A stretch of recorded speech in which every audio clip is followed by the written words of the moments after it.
Welcome to Hafa Hour, Guam Unfiltered. Ahoy! Ahoy! Aye! Oh, for a die Guam, here that I come alive. From just Pirates Cove, we sailing for what's right. Captain Jeffrey Pigwell keep the compass true. Andrea on the map, Guam directory coming through. Tigs with the signal, save our startup loud. Doc Akimoto on deck, AMC proud. Leaning close, let the real talk run. Ha good nya to man, everybody has one. No whoosh on this ship, no fear in our eyes. Raise the sails to the truth, watch the whole place rise. Hafa Hour, Guam Unfiltered. Hafa Hour, Guam Unfiltered. Ahoy, ahoy, sing it unfiltered. Guam sauce for true seeker, yeah, we deliver. Hafa Hour, Guam Unfiltered. Everybody now, Guam Unfiltered. They do to Santa Rita, in Alohan too, Talo Fofo in the reading. This one's for you, Don Farrell in the room, Charlie Hermosa near. We ask real questions, make it crystal clear. Tenorio Calvo Ada, Camacho names in the race. No banners on this deck, just truth to face. Independent pirate party, stand firm, stand tall. Continue to continue, answer the call. Clap, clap, lean in close, let the real talk run. Hagotnya to 2 months, everybody has one. No hush on the ship, no fear in our eyes. Raise the sails to the truth, watch the whole place rise.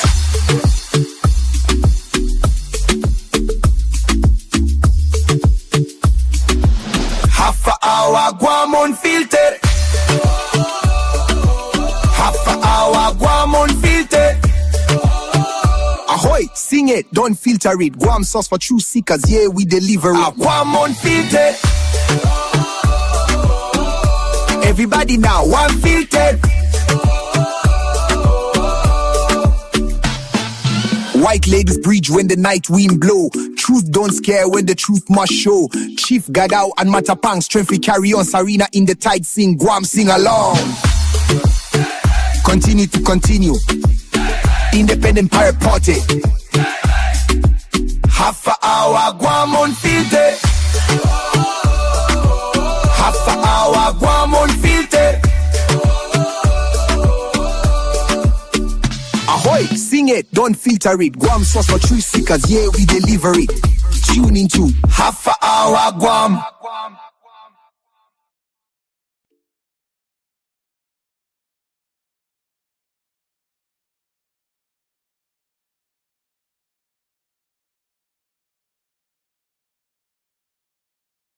It took just 24 hours for us to lose control of the city.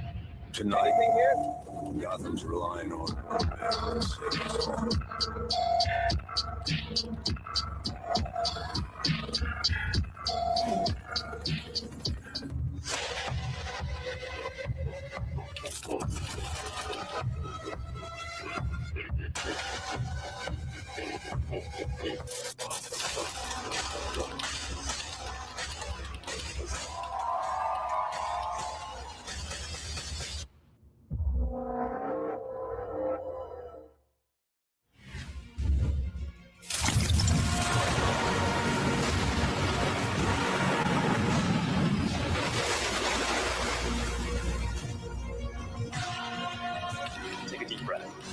exactly what happened. We were outside the outlets when someone tried to...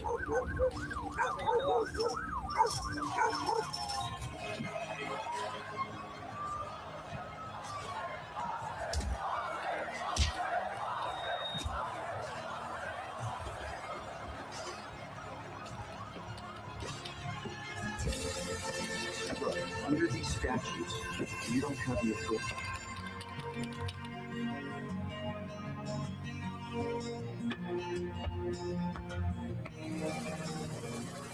Binge.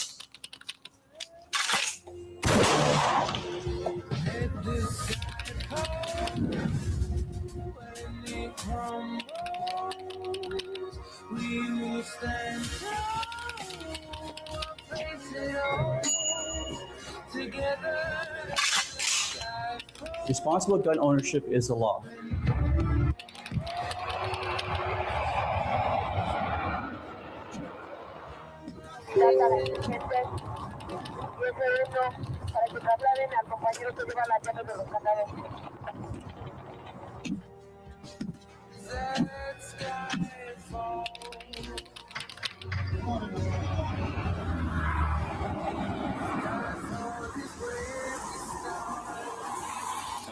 Coming from that appellate. Now, Before they realize what we know. I understand the.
I'll make you proud, Grandma.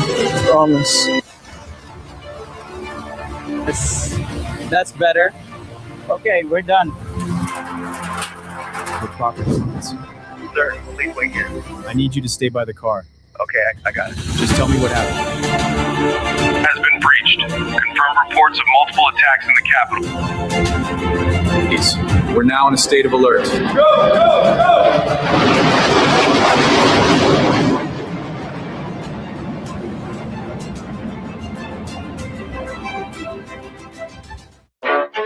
You ready? Let's go. Yeah. For those of you that want to know what we're all about, it's like this, y'all. It's your record. I cannot get it out in the mail tonight. Concentrated power of will. 5% pleasure, 50% pain, and 100%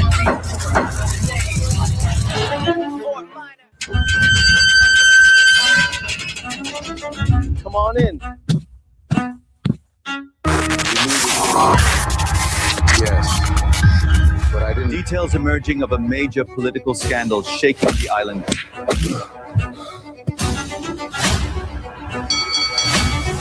But I didn't expect it here. Where else would it be?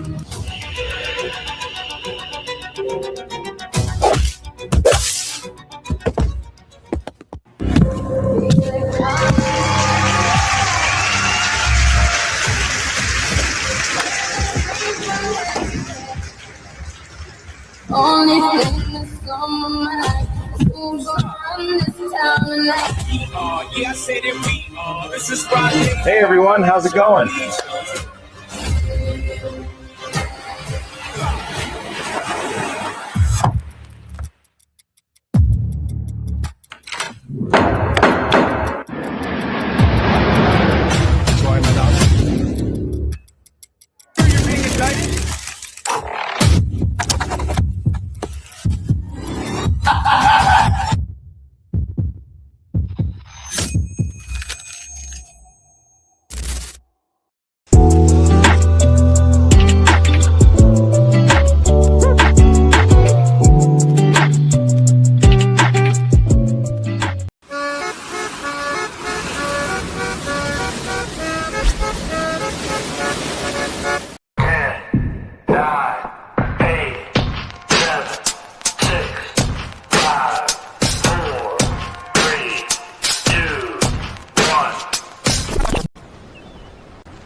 Time to go.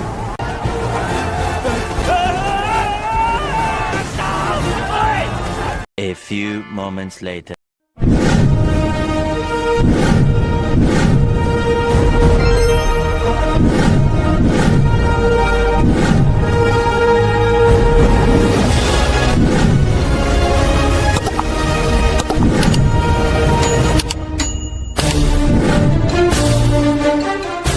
each story is told in a different way. Sometimes I hear the same birds singing from past weeks, telling of their adventures since last seeing each other.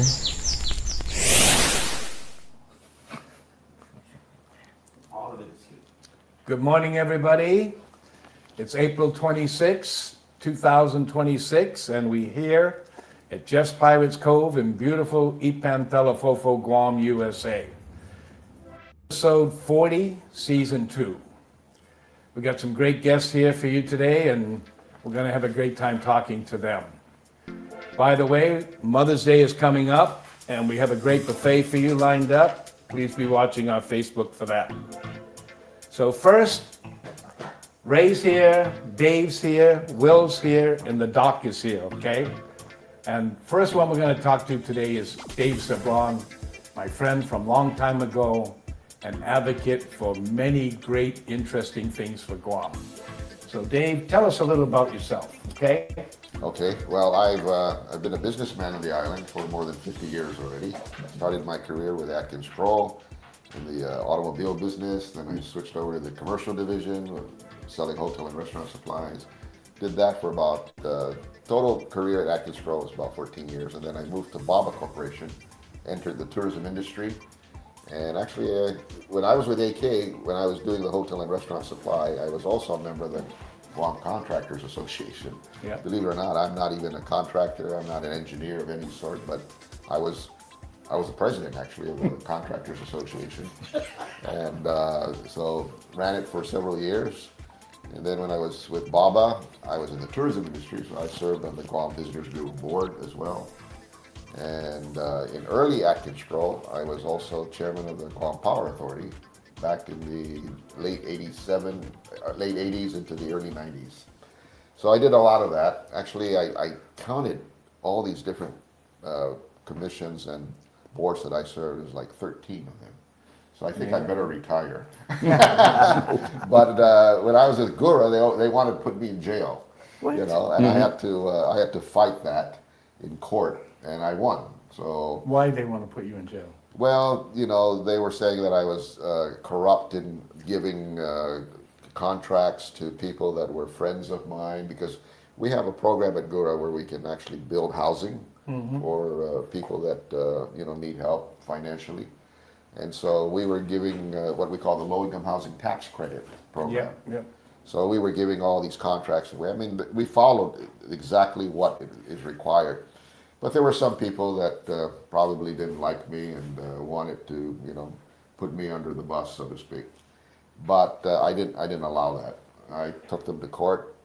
I beat them. I mean, I was charged with something like around almost 30 counts of fraudulent activities. They spent a lot of money to go after you. Yeah, but then I went back to Gura and I said, you got to pay me back, because all of this happened when I was the chairman, and we have an insurance policy that allows me to be paid if anybody, you know, they call it errors and omissions. Yep. So they paid the bank too. Yeah, so they paid me back. So, you know, everything's settled, and that was the last government board that I served on. I said I better retire, you know, which I did. But then I do a lot of work for companies out of Japan who are involved in the military buildup here, selling a lot of steel products.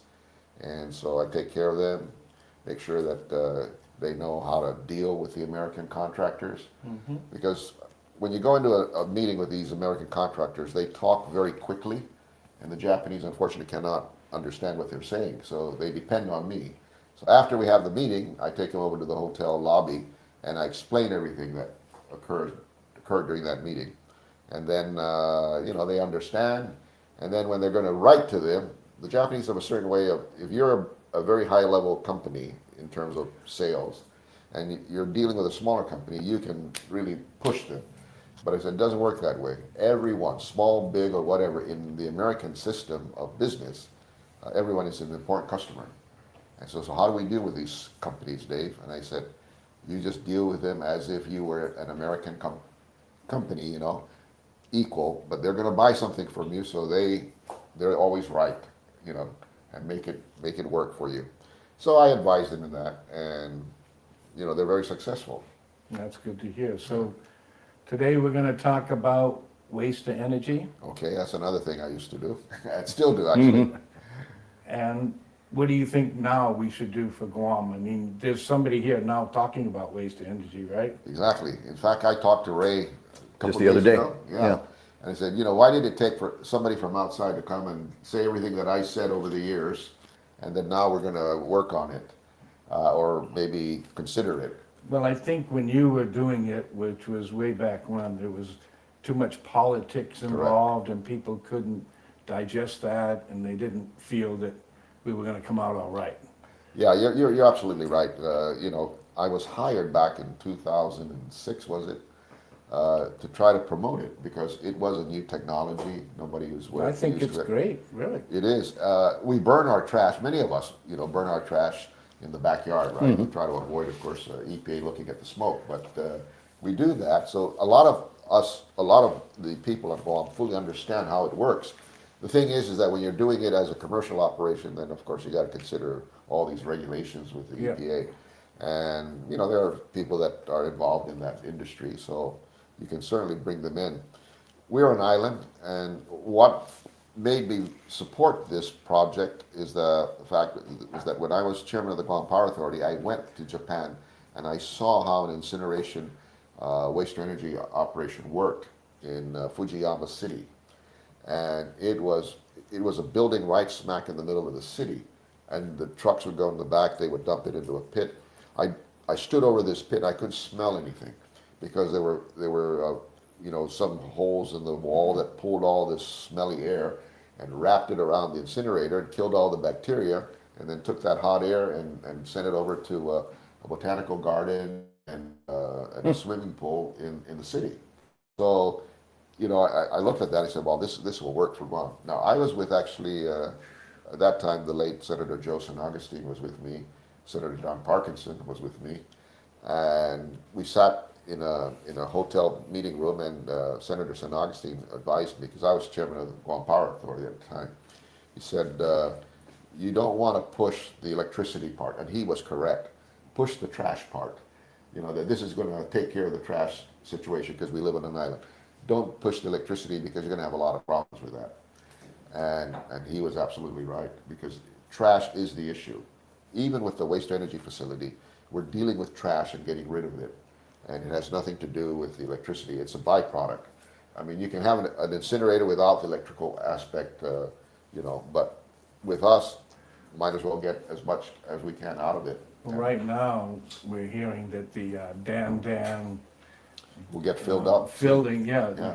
Especially since the typhoon, there was so much more trash generated that, and I think that's kind of hard to digest. Just keep burying this trash and burying it. If we could not only burn that, it and find, you know, ways to get rid of these vehicles that way and things like that.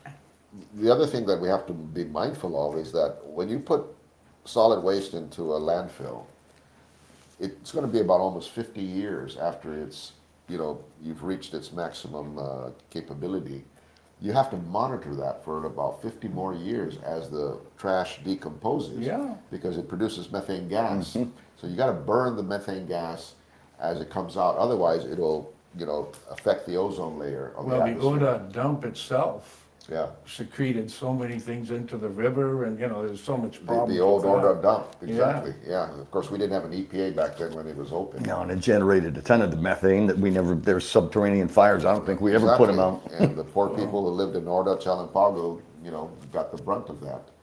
But we do need on an island, you know, an incineration, because we reduce the solid waste volume by about 90%, which means that you burn 100% of ash, trash, and you get 10% of ash come out of the incineration plant. Well, I've seen where they make bricks in some places out of the it can be mixed in with the ash can be mixed in with the asphalt, and you can put it on streets, and then you can also use what we call the fly ash. So as you're burning the waste, some of the ash would fly up, you gather it, you put that into concrete mixtures, and you have really solid concrete. You know, you don't even have to use sand. You can just use that. And I know that for a fact because I sell that. And I bring it in from Asia, and I sell it to the contractors who are involved in mixing concrete, you know, for a lot of the projects. Would you and we're reckon- talking tons, Jeff, Yeah. of that stuff. You think the people from Japan would come here and set this up for us? Well, I've signed non-disclosure agreements with a couple of companies already. I can't really disclose too much about that, but they're waiting for the government to honor the contract that was negotiated already. We had to make an amendment on the contract under the Eddie Kawa administration, which we did. But it was ordered by the court, by the way. So the court reviewed the contract, it is valid. Okay, but there was a provision in there dealing with liquidated damages that the court wanted us to clean, otherwise the contract was unenforceable. And so we did call back, the Eddie Kawa administration, and we went into mediation. We cleaned out that provision, but Governor Cowell left office before he could sign the amended agreement. And it was just that one provision of the original contract that was passed or was negotiated in 1996. That's how long ago this whole thing started. Jeez. And then now I'm trying to deal with Governor Leon Guerrero, but unfortunately she's not in favor of a waste energy facility. So I tried. Any reason why? I don't think she understands it completely. I think she just doesn't understand, and she's kind of afraid that we're going to pollute the air, the atmosphere. But I've explained to the public that if we do that, then EPA will come in and penalize the company. So we have to put scrubbers, and we have to put a monitor in the smokestack. And if the fumes come out and it exceeds the standards of EPA, the monitors will automatically shut the plant down. So there's no way that it would escape the smokestack, the fumes. Ideally, where would you place it? Anywhere, really. Like I said, the one that I saw in Japan was in the middle of the city. Right. And because of the fact that you're cleaning the exhaust, through the scrubber system, you can put it in the middle of a gang if you want, make it look like a nice office building, and just make the trucks go to the backyard there. Taki Island might be the place. Simply put Actually, all our crap there anyway. Doc, I was talking at that time, it was Mayor Melissa Savares in Dedido. Yeah. She says, Dave, bring it over here. And Put it in her backyard. Yes, because she wanted, there was about 60 people that are going to be employed, on average. And she says, bring it over here. I want my constituents to be employees of your company. So I said, Mayor, if you can find me 15 acres of land, you got it. And it actually makes a lot of sense to build the plant close to where all the trash is generated, so you don't have too far to go. Right now, we're bringing trash from the northern substation. It goes by here every day. And we're talking many about trucks. 10 to 15 truckloads going by every day. And they never fixed the roads. They were supposed to widen the roads, make it safer. Does G4S still escort them? I'm not sure about that, but initially it was, yeah. Do they still use diesel?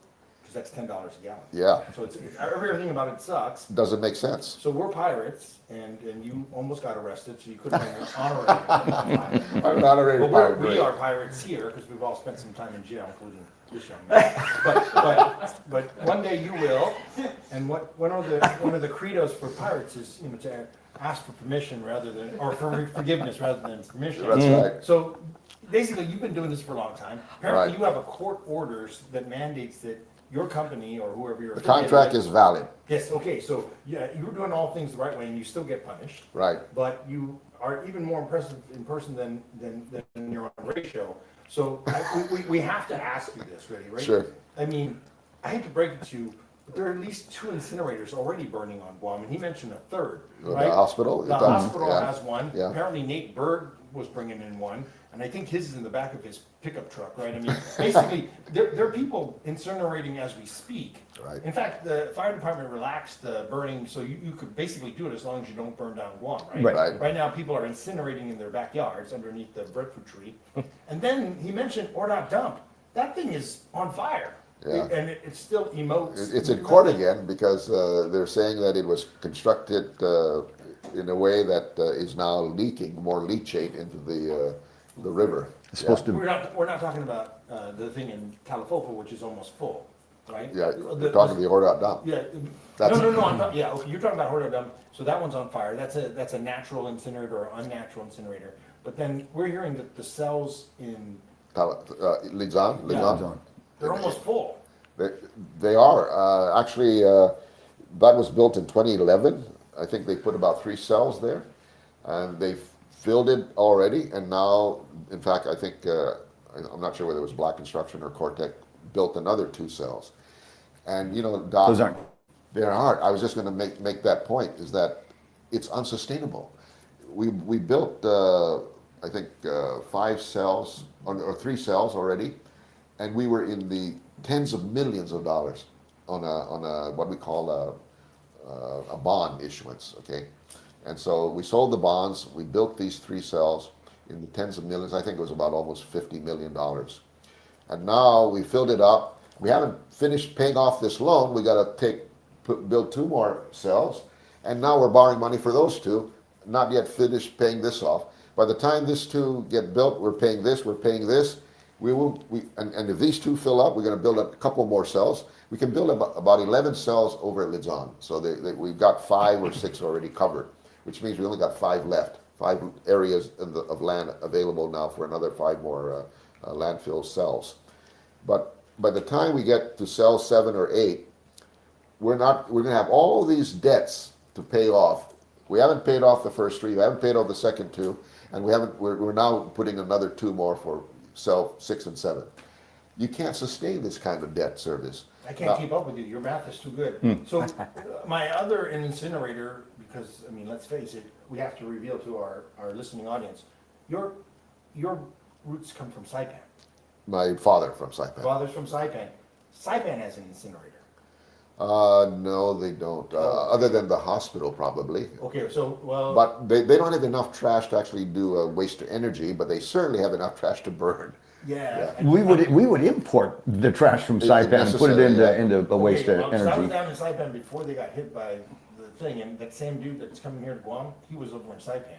So I think they have an incinerator now. So they probably portable to burn it and just get rid of the trash and something. I don't know, but you know, again, while you've been following the rules, while you've been going to court, there have been carpetbaggers coming in trying to doing a few take the things, business, right? I mean, because somebody's doing incinerating, and it's being done maybe not with the best interest of the local people at heart. You're from here. This is your home. Right. For anybody to claim that this is something that you would do just for money, I mean, clearly you know how to make money many different ways. This particular thing seems to be more of a passion. And it's for the island and for our future generations. I'm concerned about where my children are going to live. Are they going to deal with this problem when they are at my age? And you know, as a parent, we have to be mindful of that. Yes. And so I don't want my children dealing with this because I know about what needs to be done.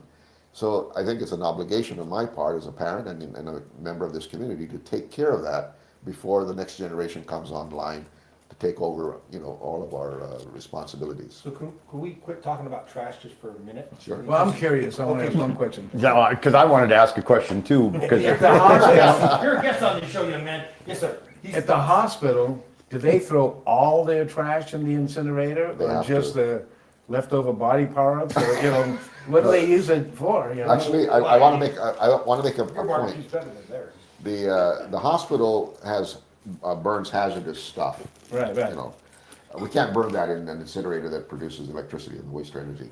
So you can have that separate. That's a separate issue, and we cannot bring that into a regular incinerator. Mr. Wait a minute. You're telling me that the hospital can do some stuff that you wouldn't do? That's correct. Because what they're doing might be a little bit dangerous and might emit dioxins or things onto the nearby surrounding neighborhood, which is where I live. Yeah, Jonestown, you know, the man. damn thing's in the middle of my neighborhood. Yeah, that is a fact. It's a hazardous situation. Run by a hazardous management group. Because, yes. So no supervision, apparently, except from Lilian Guerrero. So she does like doing that. She does like incinerating. You have to. Burning things right in the middle of our neighborhood. There is probably no other way to get rid of hazardous material than to burn it. And so if you burn it or maybe ship it to some other place, which is more expensive. And so that is a separate issue. We cannot accept that kind of material into the regular incinerator because of regulations. But there are other types of technologies that can take care of that, like plasma and, you know, we talked about that. Pyrolysis. Pyrolysis, exactly. Now, those are negative types of incinerators. In other words, you need more fuel to produce even less fuel than what you burn. But it has a purpose for something like hazardous materials. I mean, when it burns, it just turns it and vaporizes it. Are we done with trash? Yeah, go ahead. I was just curious. Well, for me, the issue is this is a really easy problem to solve. Correct. It requires a word that I hesitate to use often, leadership. And we've got people over at the legislature that have had eyes on this and opportunities to deal with it in the last 2 years, and they have not. Yeah. I think a lot of disinformation has been spread about AstroTurf. Well, they're concerned about, the air quality. No, we cannot put anything into the environment if the EPA won't allow it. Okay, so we have scrubbers to take care of the emissions control. The ash has to be. We have to take care of the ash before we put it over to the landfill or spread it around. Ala Moana Park in Honolulu. That's all ash, sugarcane ash. They would burn all of that, and then they created this park on reclaimed land. That whole park, Ala Moana Park, across from the mall, is all ash from the sugarcanes. Sorry, Captain Jeff. We have breaking news from our correspondent, Senator Will Castro, about to read a very important breaking news. This is the Pirate Podcast, Pirate Nation. Senator Castro. Yeah, just on a serious note, I guess according to all major media outlets, the President of the United States was whisked out, according to, allegedly due to shots being fired at the White House. So we wish the President and the staff and the people in D.C. All the best as our prayers go out to you. It does seem like our show on a Sunday really does become the center of a lot of breaking news, and so we really appreciate you staying tuned to what's about to be discussed here locally, but we think globally about all the things going on around the world, and we definitely have people in studio and folks who are about to join us to talk about very important things for you, for your future, for your family. So please like, share, and subscribe. Tell your friends and neighbors that this is going on, and because of our wonderful production team, you can now watch this on multiple platforms as well as watching it live today. Andrea? Yes, so we're going to play the footage. It's about 55 seconds, so people can see it on the screen as well. So should we stop talking? I will let you know. Okay, so she's setting it up, and so you're getting the news as we get it, and then again, we are talking about a very important issue. We have other guests in studio who are going to talk about equally important issues, but if we could just acknowledge that Mr. Sablan, among the many things he does, he knows how to be a private business person in a very hostile governmental environment. He's been attacked. He still stands up and volunteers to work on boards. He's done many meaningful things in his life, and his reward for that is to be called a greedy businessman by Senator Chris Barnett, because he doesn't want to give up the business privilege tax, the privilege of doing business on Guam tax. So can you please comment, as somebody who's watched this over your career, what the hell is the privilege of doing business doing Guam? Go. We're going to play it now. You can think about that. No, actually about altar boys. So you're not here for free, so go. Okay, we're going to play it now.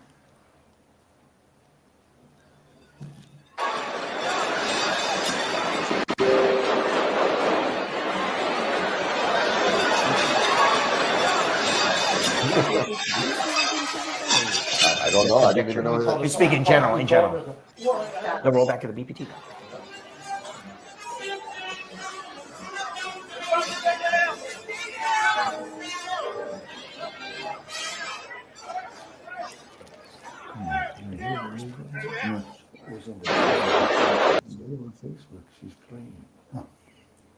All right, okay, we're back on. So you just witnessed what we are hearing about, and so obviously you can pay attention on your own media outlets, but then you might miss what Mr. Dave Sablan is about to say, because as a business person working at Atkins Kroll, as you know, Saipan is again taking over Atkins Kroll here on Guam. You, though, as a young man, were put in a lot of positions to thrive, but your government, did you know, didn't like you. They wanted you to pay more taxes for the privilege of doing business in Guam, and obviously I have could you just speak to that as a Chamorro, as a man, as a person who's trying to provide for your family with your own sweat, blood, and toil? As far as the tax situation on the island? Just the idea that they call it A business Well, privilege tax. Yeah, I think it's a misnomer in my opinion. You know, it's a penalty, maybe a business penalty tax is what they should call it. Yes. Rather than a They privilege should call tax. it that, yes. That's right. Where's the senator? There's a lot of senators. Yay. Business penalty tax.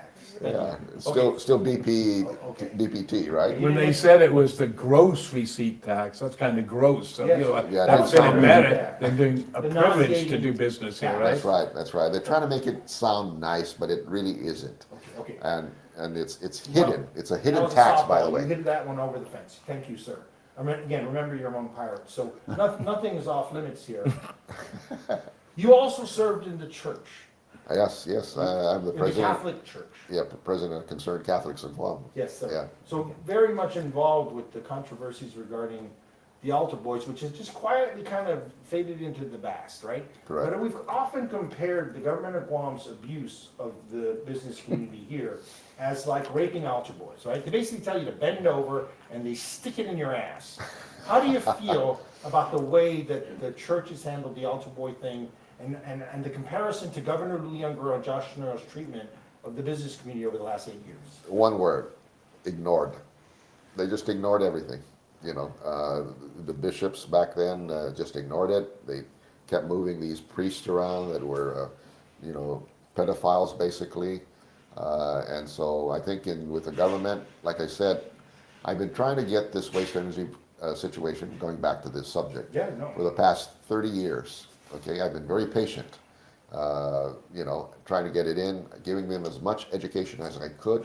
I've been ignored in many respects, and I mentioned it on Ray's show on radio that I'm not a country bumpkin. You know, I understand what I'm talking about, and I won't say anything if I don't know what I'm talking about. I just keep quiet.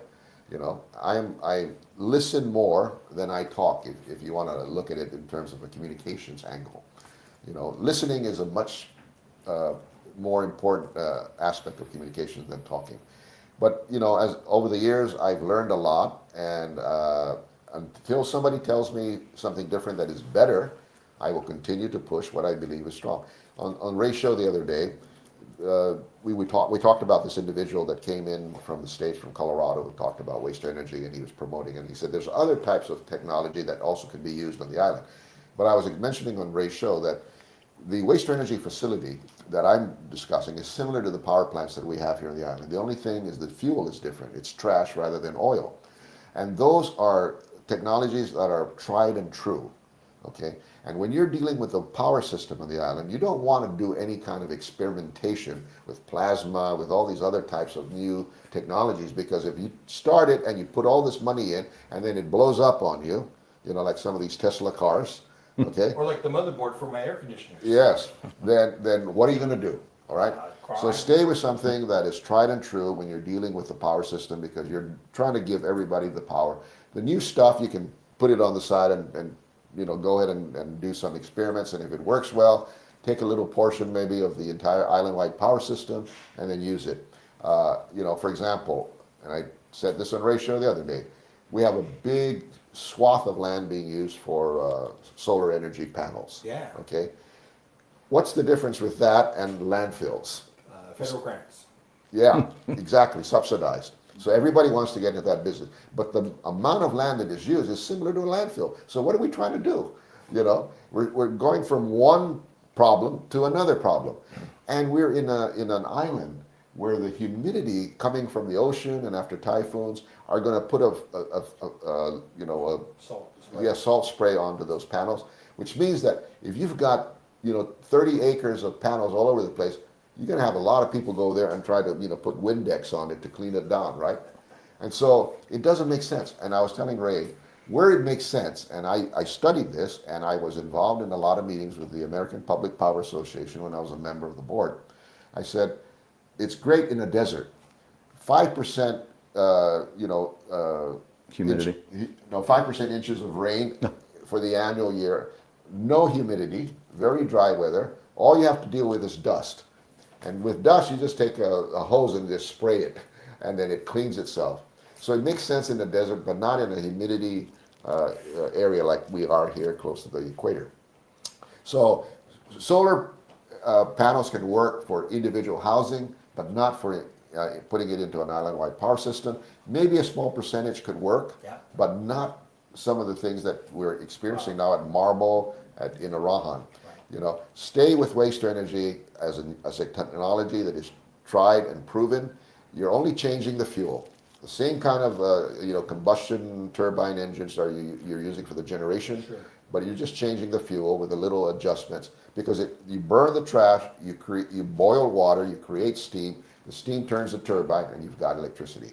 Maybe not as much as a regular oil driven generator, because the objective really is to burn the trash. You know. Get rid of that. We're really impressed with how much you thought this through. I mean, again, if this was a science fair project, I'd give you at least second prize. Right? Yeah, no, at least B+. But the point is that it's a good thing you started when you were young, right? Because I mean, this is taking a little while. People have ignored you, tried to ignore you. But have you noticed people are running to you now? We're the ones calling you to come on the show. You're sitting next to a governor who I think is very, what do you call it, sympathetic to your plea. I think you're starting to convince Mr. Castro. He's probably just as old as I am. Well, and that's the thing. Both of you have proven the thing is last man standing. It's not always what you know, but it's how well you do what you do and how long you can do it. So I think... there's a term in business for that, Doc. No, I don't know. It's called innovative diffusion. That sounds...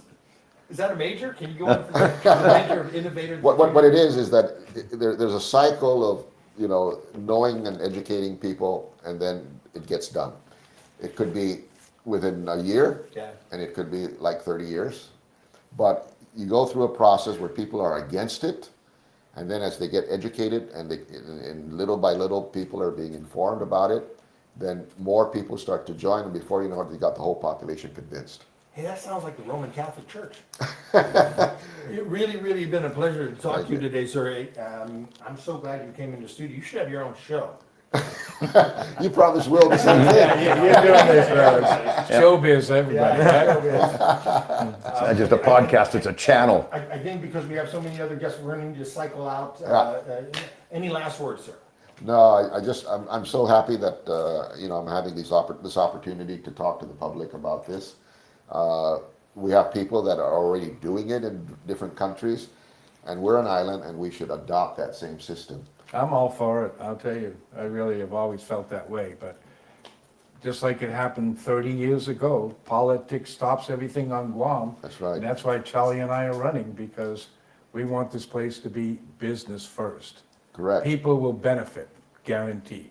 The way it is now, it's people first, and nothing gets done within the government itself. The people in the government, they've taken us on a ride, to me, for 40 years, since I last ran for governor.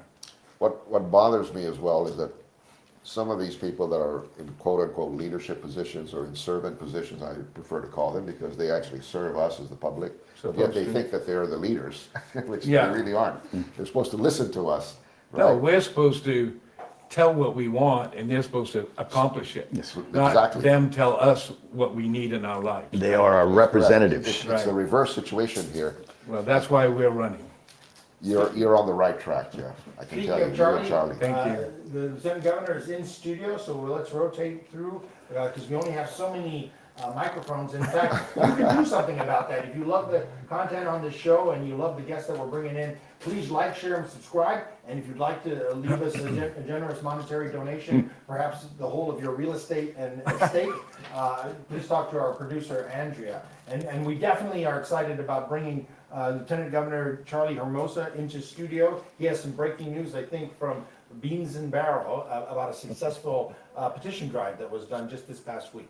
So thank you very much. Thank you very much. Mr. Chairman. I'll see you in a bit. Mr. Sablan. Great, good to see you. Can we slide down? Jeff, You're great, Go in the Dave. middle. I appreciate you. Anytime.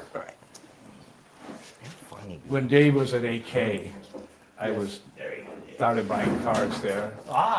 Okay. I knew him then, and I saw him in Saipan when I visited there sometimes. I had no idea that Atkins Kroll is one of the oldest, if not the oldest company on Guam. He started off with Coke. Okay, guys, you can kiss and greet in the restaurant. In fact, the rest of you can come and kiss and greet with them in the restaurant. We are 0 degrees of separation. The barbecue is fired up. Wagyu burgers are on the grill, and there's ice in the urinal in the main men's room. I don't know about if he does that in the women's room anymore. We're getting some complaints. There's no urinal in the women's room, okay? So there's no ice in the women's room, but it's a very clean bathroom. The cleanest one down in Eaton, at least a commercial one, right? So come on down, but enjoy the crowd. Look at these people in the studio. You're going to want to meet with them, and it is open for business as it is every day, right, Jeff? Yes, sir. Mother's Day coming up. 365. How did the last brunch go? Because I thought your price point was a little low. It was only $30 for the buffet, Amazing. and Amazing. we served 300 people, and it went well. Wow. I mean, everybody was happy, and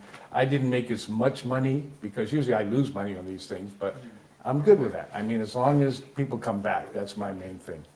Come on down to Jeff's and you'll get to meet Charlie Hermosa, who's now mic'd up. And so I'm going to talk into his microphone for me. Charlie, Beans and Barrel, everybody I know is going there. In fact, my brother was there the other day, and he signed the petition. Tell us about that petition drive. No, he was there, and I appreciate everybody who took the opportunity to come down. And you know, we had a lot of folks that were pretty busy on a Friday night, so they actually just came in to sign the petition, waved or said hello, and then took off. So. But it meant a lot to see a lot of folks just come in and support. So it really went a long way, and we were able to collect a lot more signatures because we want to go over just the minimum amount. And I think that after today we should be in good standings. We're also going to continue to collect more signatures during the week. But again, we have both headquarters running, Beans and Barrels and Jeff Pirates Cove, and come on down. And today's going to be another good day. I think that I got a lot of notes from folks that were not able to make Friday that are going to be able to come down today. And so they're going to be able to sign, meet and greet, eat and drink, and just have an enjoy and a beautiful Sunday down here. I got people excited all over the place, and one of the great advantages of this particular gubernatorial team is they're engaged, right? I mean, they're open every day. You don't have to wonder where they are. Charlie just opened up his Beans and Barrels, so he's there a lot, but he's also doing a lot of other things. So come and talk to him. And then Jeff, obviously, this is the iconic destination on Guam, and it's a place where if you need to hear about what's going on the island, because really the media is limited, and the thing is communication is key. You got a lot of folks coming here from off island, and they heard that Jeff's is the place to go to get the real news, meet people who are the newsmakers, and a lot of people who are very, very expert at how mass communications is done on Guam and in Micronesia. And in studio today, we have the guy, the man who really is the voice of Guam, and someone who probably, when the White House or news correspondents need to know about what's going on, they call Ray Gibson. Ray, welcome to the studio. Thank you. This is an amazing thing to have you in. Do you feel a little uncomfortable that now you're about to get interviewed by the pirate and by Charlie Hermosa, or do you like it the other way where you're in charge? I can handle pretty much any scenario. I think I'll be all right. Yeah. I mean, so you notice you're in between the two of them, and they've got a lot to tell you. Well, we've been side by side for a long time. I'm not wearing it today, but I was wearing it yesterday. Have you ever been this close to his hairy axillary? When we were, I was going to wear our protester shirt. We made protest shirts back in the COVID time when they were basically using the Constitution as toilet paper. Right. And so we were out there protesting and trying to get businesses that shut down, that were shut down by the government for, hindsight being 2020, for absolutely no good reason. Very noble, very noble. But again, you're in Jeff's bedroom, and so we have to really ask pointed questions for the purposes of our audience, the diaspora, and those local people. I thought Will was going first. We do. We go, oh no, you're going first. Oh. So the thing is that because this is all about disaster recovery. Will be that cleansing aperitif that we have at the end of dinner, because he's going to talk about some future things, positive things. But you, sir, you must have watched this whole disaster, Sinlaku, right? And then remembering how things went in Mawar. There was a moment in time when we were wondering if we were going to be the ones to get whacked. Correct. And I remember after Mawar, it was only Yo that was telling people what to do after the storm. Everything was down. So Docomo was flattened. PCA was spotty. The government had no clue.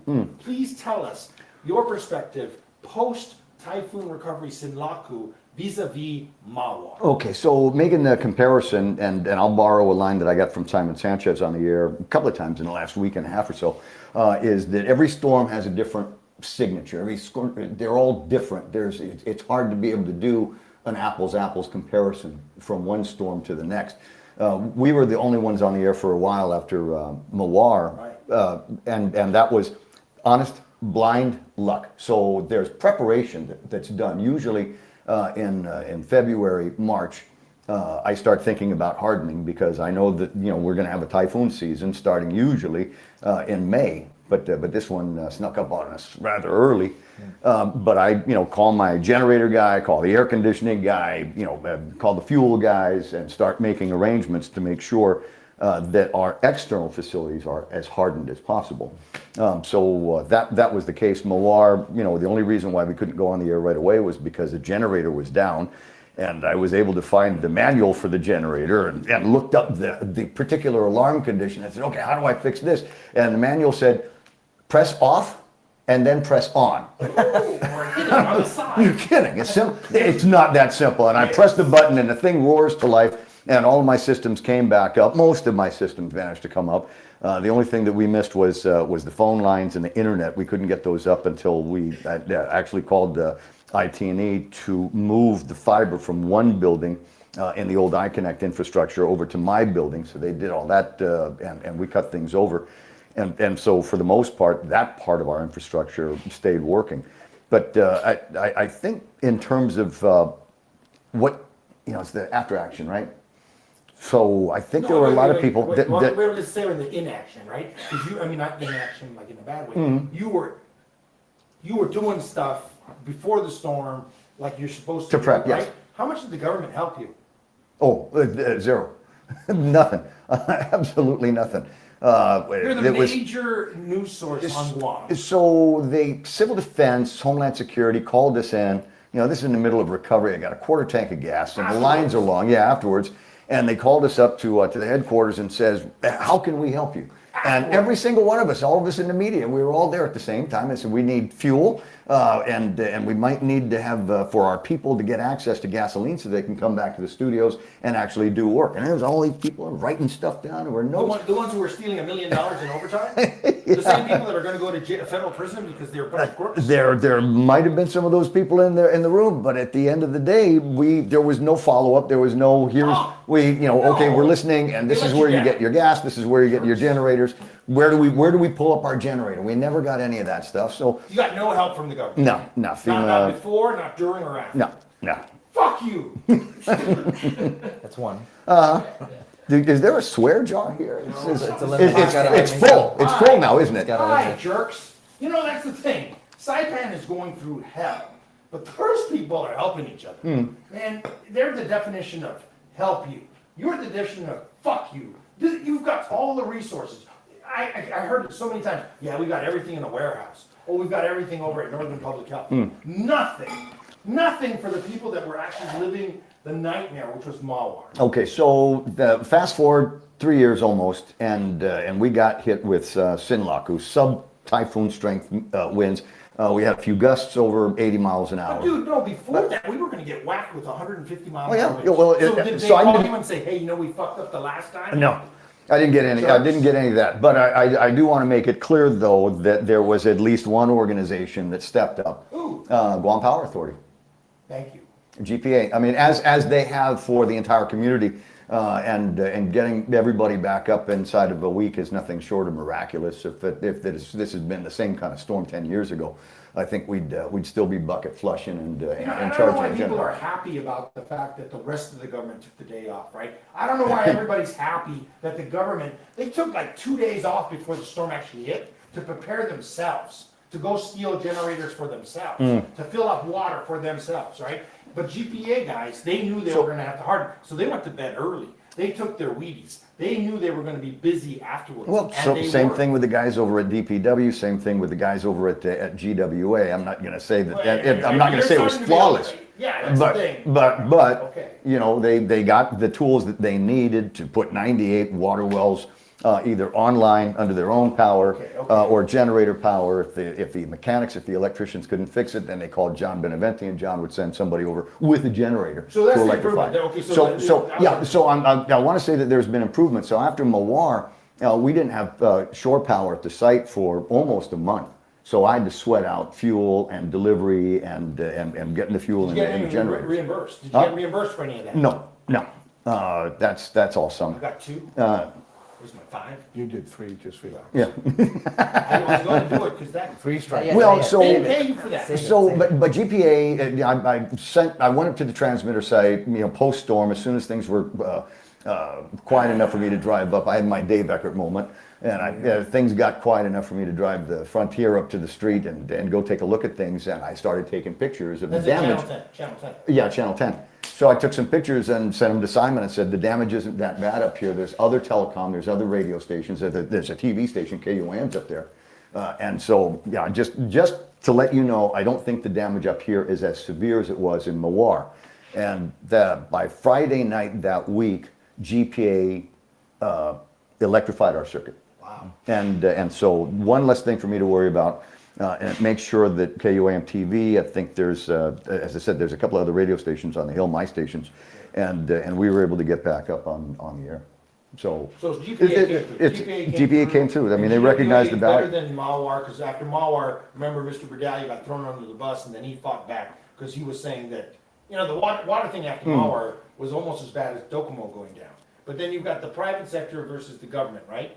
And so this is the whole reason why I think so many people are running for office, and we have 6 gubernatorial teams, the best one in studio with us today. Your government failed you. Only because you're a rugged, outdoorsy dude, you kept things going. But we don't have a government radio station. Well, no, actually, we do have a government radio station. Yes. We have a government TV station. Where the hell were they? I don't know.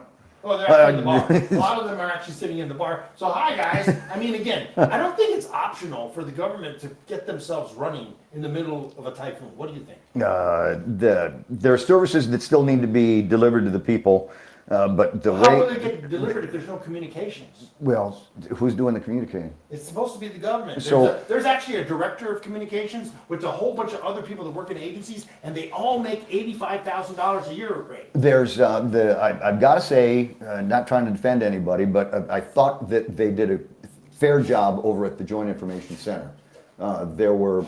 You mean the one that ripped off $3.1 million in overtime? Notwithstanding that, and they've got a different way that the system is set up, so PIOs from different departments and agencies will sit with the resource agencies, the Power Authority. No, Crystal Paco. I know, we don't know who it is, so it's John Ryan. I don't believe you. It's John Ryan. Who? John Ryan. I never heard of so him. So the thing is, John Ryan made no presence in this storm. I'm not reassured by John Ryan. So I'm trying to think of Leon Guerrero.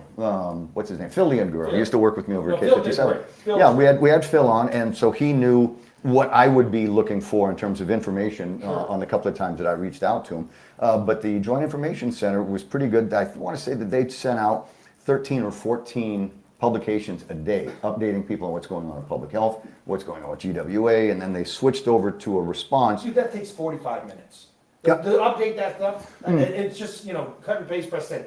Don't give them too much credit. They weren't out in the field. They weren't making sure that the radio station that the government owns and pays for, or the TV station, was communicating with people that didn't have access to radio. I didn't have any problems reaching out to anybody that I couldn't get my hands on one way or the other. But I think what you're saying is, and some of the things that we heard was the fact that a lot of folks didn't have connectivity, right? So they couldn't get the messages, like they couldn't get physically the things that were being sent over WhatsApp. It was all internet. It was all internet based. So John Ryan gets a big F, and by the way, he makes more than $85,000. He's making $120 to do very little. So besides the radio, in which I actually went to a home and they couldn't fire up this mechanical radio that they had. Yeah. They had no other ways to listen to what's going on. Right. So it was, that was the first time I was like, wow, kind of going back to the days when you didn't have email and you didn't have, Those days, that was last week. It was 2 weeks ago. No, right.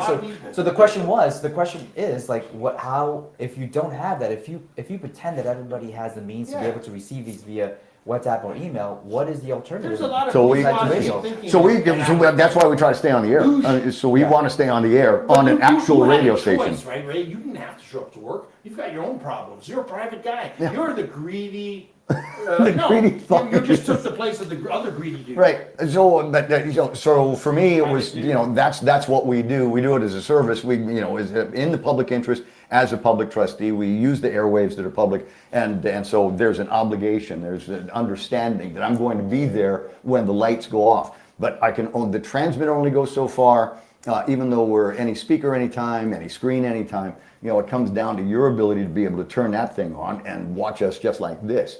And so a lot of that goes back to connectivity. And I think one of the things that people learned over the last 3 years is that our systems are not bulletproof. IT&E learned that, Docomo learned that, GTA learned that. And I think everybody on Guam learned that. And all the people that went to Home Depot and bought those little Starlink minis, learn their lesson. You're doing a commercial for Elon Musk. We must stop. Because let's just say, right, this was supposedly a natural thing. Although there is a theory that there's a lab in Wuhan that actually created this storm called Sinlaku. Do you believe that? No. Conspiracy theory starts here. We're going to do chemtrails now? No, that's the thing. Is that the typhoon shouldn't have happened. Wrong time, wrong path. Looked like it was intentional to take out Anderson Air Force Base, but it missed. But this is the reactive notion. So if we understand that at some point the connectivity is going to go down, radio is the only way. Why isn't that part of it? Why isn't that part of the landlines work? Like why would you know that? Yeah, GTA wouldn't tell anybody. Well, there was homes that. Yeah, okay. But now, why is it that we wouldn't put that as a priority on radios? Making sure, reaching out to radio. Do you have enough fuel? We'll give you extra gallons to make sure that if something happens, you're firing Are you away asking the a news. question? No, I'm saying that this is what That was rhetorical. should Yes, happen. that was a Should rhetorical happen. question. This But is let's what- ask the real question because otherwise, it's or even just get the Ray, radio. why isn't it like that? You've been doing this for years. You were here in Pamela. It's a transition of technology, and so AM radio, and in particular the signal that originated right up over there in Menengan, AM radio is very expensive and very technical in its nature. You got to have a big tower with a big stick and a big transmitter that's attached to it, music. and country music. But except for a couple of religious stations, there's no big AM boomer on Guam, and FM. It can travel, but only until you can't see the tower anymore. Line of sight, right? Yes. So, but AM goes around the mountain, through the mountain. Through the mountain. But Yep. that's the thing is that, country music, big where I was from in Minnesota and, Kansas. So you can hear it for miles, right? Texas. You can Oh hear yeah, it. a So, big but- clear but- channel, 100,000 watt the AM thing is, station. AM is very, very necessary in rural areas. So we run into the other problem after that, and anybody in the room got an actual AM radio? Yeah, I do, but I have to put batteries in it. But the thing is That was another factor. Voice of America. That's another factor. That's shortwave radio. That's for all intents and purposes, shortwave has been dead for a while. Well, one thing that I keep thinking, and I've heard from the different communicating networks, is GPA needs to take care of the radio stations and take care of the buildings that house the generators, that run the communications, and put them online right away after the storm. So people can use their phones, so people can communicate. And it should be a priority. I mean, even back in, what was it, Typhoon Pamela, right? I was working for KETB, AM station. Yep. We were on our own. The government didn't come help us. And this is the thing. The government looks at the private sector, not as the enemy, but with distaste, because we might criticize the government, which we're supposed to do, but not on Guam. You're not supposed to do that. No, but Because you're criticizing that's our royalty, money. okay? That's our- No, I know, but that's No, our I know money. it's our They're our money. We're representatives. overtaxed payers. They're I our know that. servants. Well, I by the got way, something, guys. Go. Okay, we know we've been talking about this for a long time. There's actually already in existence right now, millions of dollars have been spent on emergency alert systems. Yeah, and if you go and speak to the legislature, they get those notifications in real time. They do. No, well, I don't know about Will. I don't know if Will knows. Well, he's but I not a know senator yet. Tello, I know she knows. Why don't you tell me? Well, because. Tell it to me, Tello. Listen, Doc, it Oh. actually already exists. Well, I know. But so they we're don't part of the EAS network. See, there you We're go. part of the EAS network. I don't recall getting an So emergency they were- alert. That's crazy. It's not used. There's two things. The Give it to technology. Ray. It'll work. But the technology already exists. And they Give him have the that money. Give him the network. money. Let him do it. So you can also buy an EAS radio. You can buy a weather radio, AM, FM, EAS, and when Starlink. when an alert is sent, it will automatically unmute the radio. And this is a perfect example, right? So if the system is in place, we do this a lot. What? Like Buy across stuff and don't use it? exactly. It seems like Like somebody the car crusher. somebody No, no, comes no, in no. with a little shiny. We didn't buy the EAS system. The radio station. Fuck you! You know, the thing is, the radio this is stations have stupid. to This is buy it. really, really dumb. Wait, so but how? We have all these things and we don't use Wait, them. but so how would that work, Ray? Hmm. How does the EAS work? What is the There's- process behind that? I'm not even sure if there's a working state plan anymore, but So way to there's make the there's, problem worse. there's primary and secondary stations. We are a secondary station. We are the listening station. Ed Poppy and K Stereo are the primary EAS stations. So when an alert gets sent out, it gets sent to them, and that unmutes a box, and then they send a tone. They send. Who's they? Ed Poppy will send a tone. No, okay. but who has to receive Somebody over at Homeland Security, Civil Defense, the governor, A the government president of the United employee, States. A government of Guam employee. So Donald's calling Lou on the EAS. Lou's supposed to get it out for John Ryan. There is- John Ryan's getting paid $150,000 a year. There is a line of communications, and it It works. got broken in a storm that was a banana typhoon. Could have killed us. Could have been 200 miles an hour on top of Guam for like 2 days. Could have been really bad. I'd have to check the record, but I don't believe that we ever received any EAS alerts during the So storm. Ray, solution-minded, right? Yes, go. If Charlie and Jeff perhaps issued an EAS radio device. Governor Jeff. Governor and Lieutenant Governor, if they issued an EAS device to every home in Guam, would that immediately alleviate the problem? And of course, we had access to that. Well, so it's all dependent on the transmitters, though. I mean, it's nice to have the receiver, but if the radio stations go down, we can't relay the EAS They're message. depending on you. They depend on you to communicate. That's the thing. Everything depends on you. You could have not shown up. You know, there's a guy named John Anderson, right? He used to run a radio station. Yeah. He worked at a place called WXZE in Saipan, which was apparently run by the Department of Interior. Their job was to stay online through the typhoons and then get back up and tell everybody where things go. They were a government radio station and TV station that stayed up. And he was paid to do it, or maybe he just did it because he had nothing else to do. Mhm. But John Anderson, you know him? No, I'm very familiar with They even had He that. fired me. He fired me twice. But you know, Well, that's okay, because I got your job. even, you know, but they also had those radio stations during the war.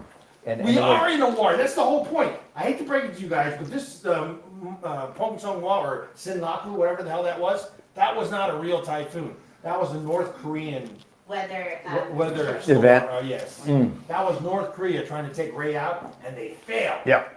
No, but there is technology. We talked about this last year. Remember, BitChat by Jeff. Yes, that's right. Yeah. So we can implement the mesh network. Yeah. Which will not be reliant on it. Okay, but see, that's a greedy business guy again, right? So you got greedy business It's people. free. No, I know, well, but nothing's free, honey. But you know, the thing is, it's A. So the thing is, Elon Musk wants to sell us a bunch of Starlinks. What do you think?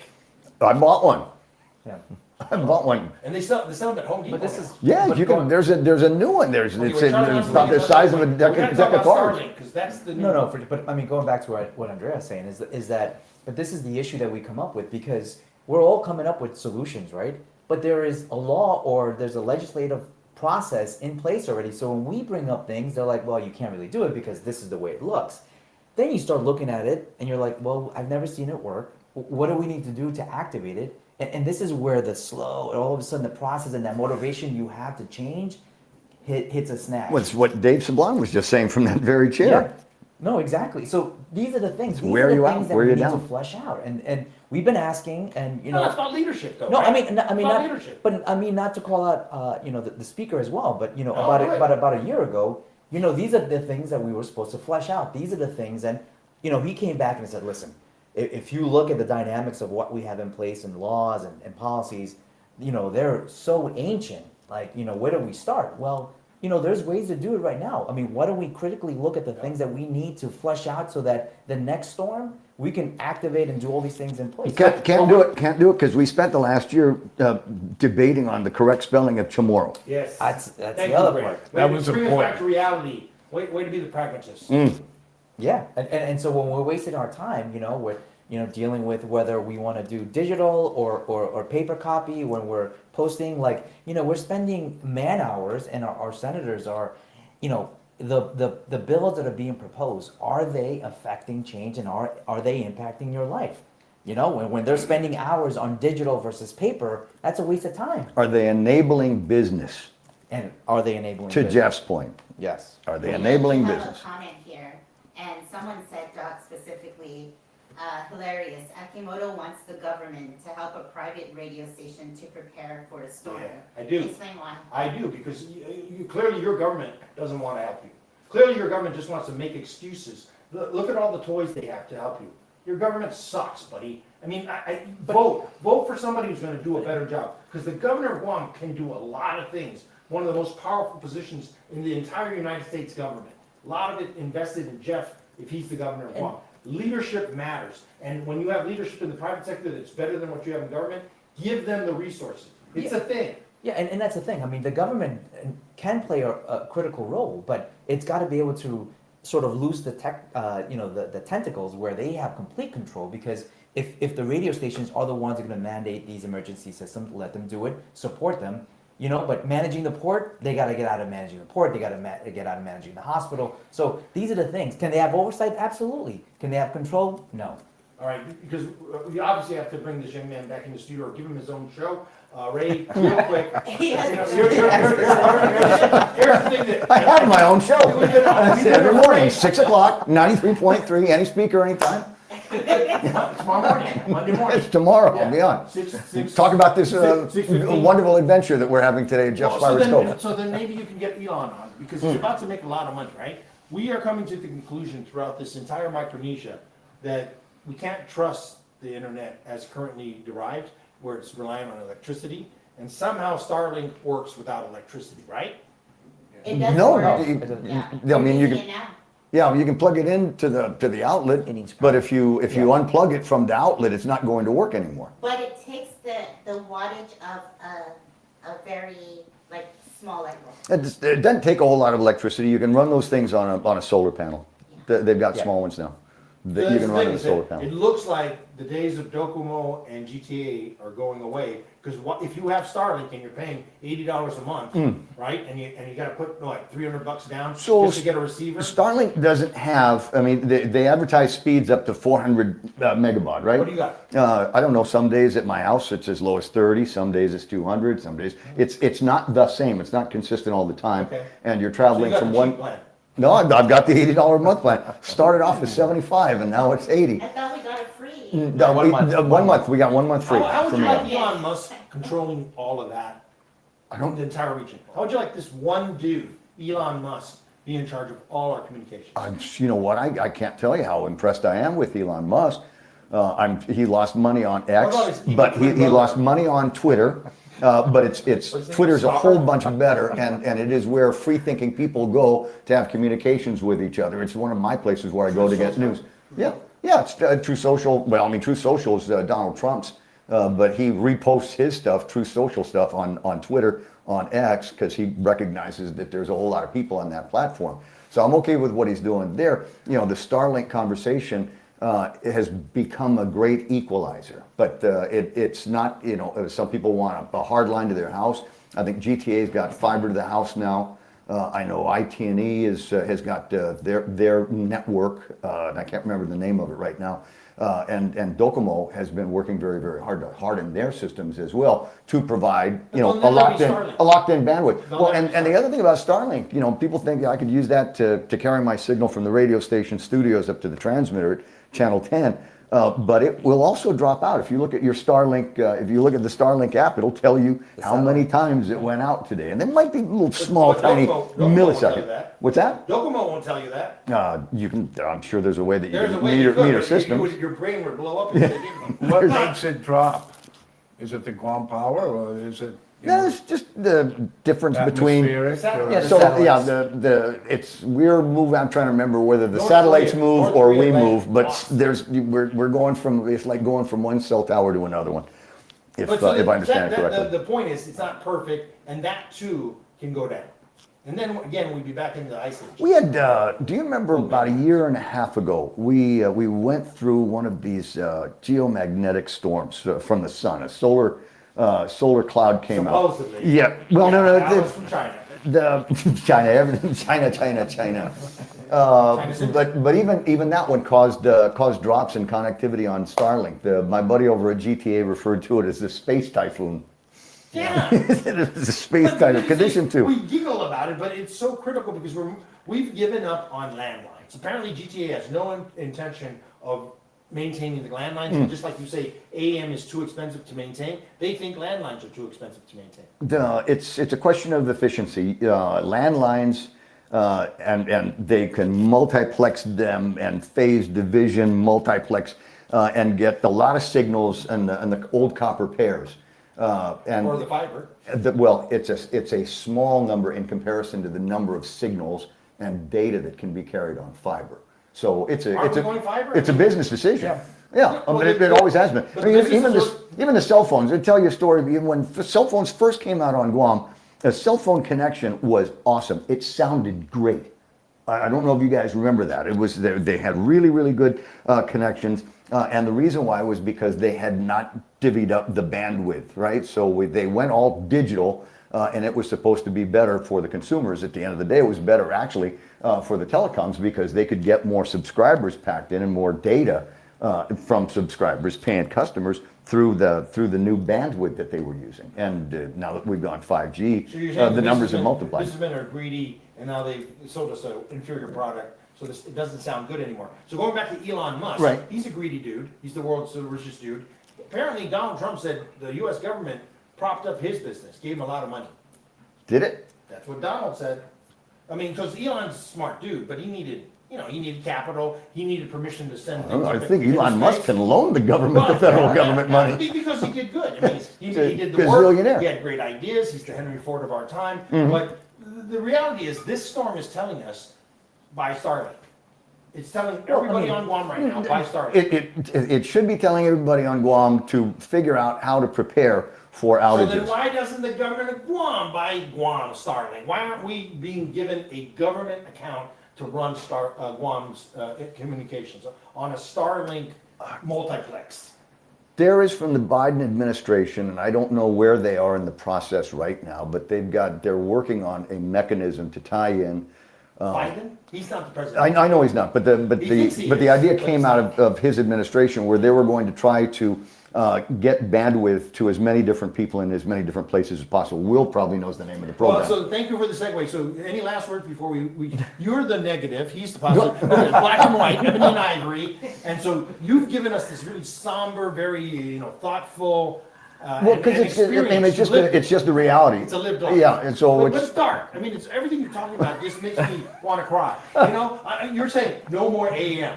Come on, man. What are the Cowboys going to listen to? But it's a business decision, and I had to make a business decision. Look, we have a listener I had to make a business decision. Criticizing business people for getting government money because they can't be trusted. Your what is it? Your capitalistic intentions override the public good. Right. I think that's what you're trying to say. So let's bring in somebody who's maybe a little bit more pure. Somebody who has intentions that are good. I learned everything I know about business from Will Castro. We used to be in business together. You should stick around, Ray. Stay for this one. But wait a minute. So I mean, because we want to cleanse the palate, but let's let you have the last word for your segment. Build back better. For real this time. For real this time. They told us we were going to build back better after COVID, and that didn't happen. They told us we'd build back better after Mawar, and that didn't happen. We put things back in kind of a shape that they were in, kind of, sort of. If you blur your eyes, it kind of sort of looks like it was before, and they say, okay, well, that's fixed. I think today is, and now should be the time where every man, woman, child, dogs, and cats on Guam demand more from our government. demand more by way of services, demand more by way of enabling businesses to keep doing what it is that we're trying to do. Every time somebody leaves Guam, you think about the people that are leaving Guam. These are enablers. These are people that, our neighbors that can't make it here anymore, and they leave Guam and they take their talent with them, they take their money, they take their retirement, and they go and live someplace else. And they're going to be the caretakers for all of us when we get old. They're going to be the ones that fix the electricity and the plumbing and all of that. They're going to take their skills and they're going to take them off island. So we've got to do more. And what's the line I like to use? If you're Build back better. Build back better. No, build back better for real. But the other one is, and this is the challenge to the elected representatives. There's 1, 2, 3. Is give me a reason to stay. Now I'm not going anywhere.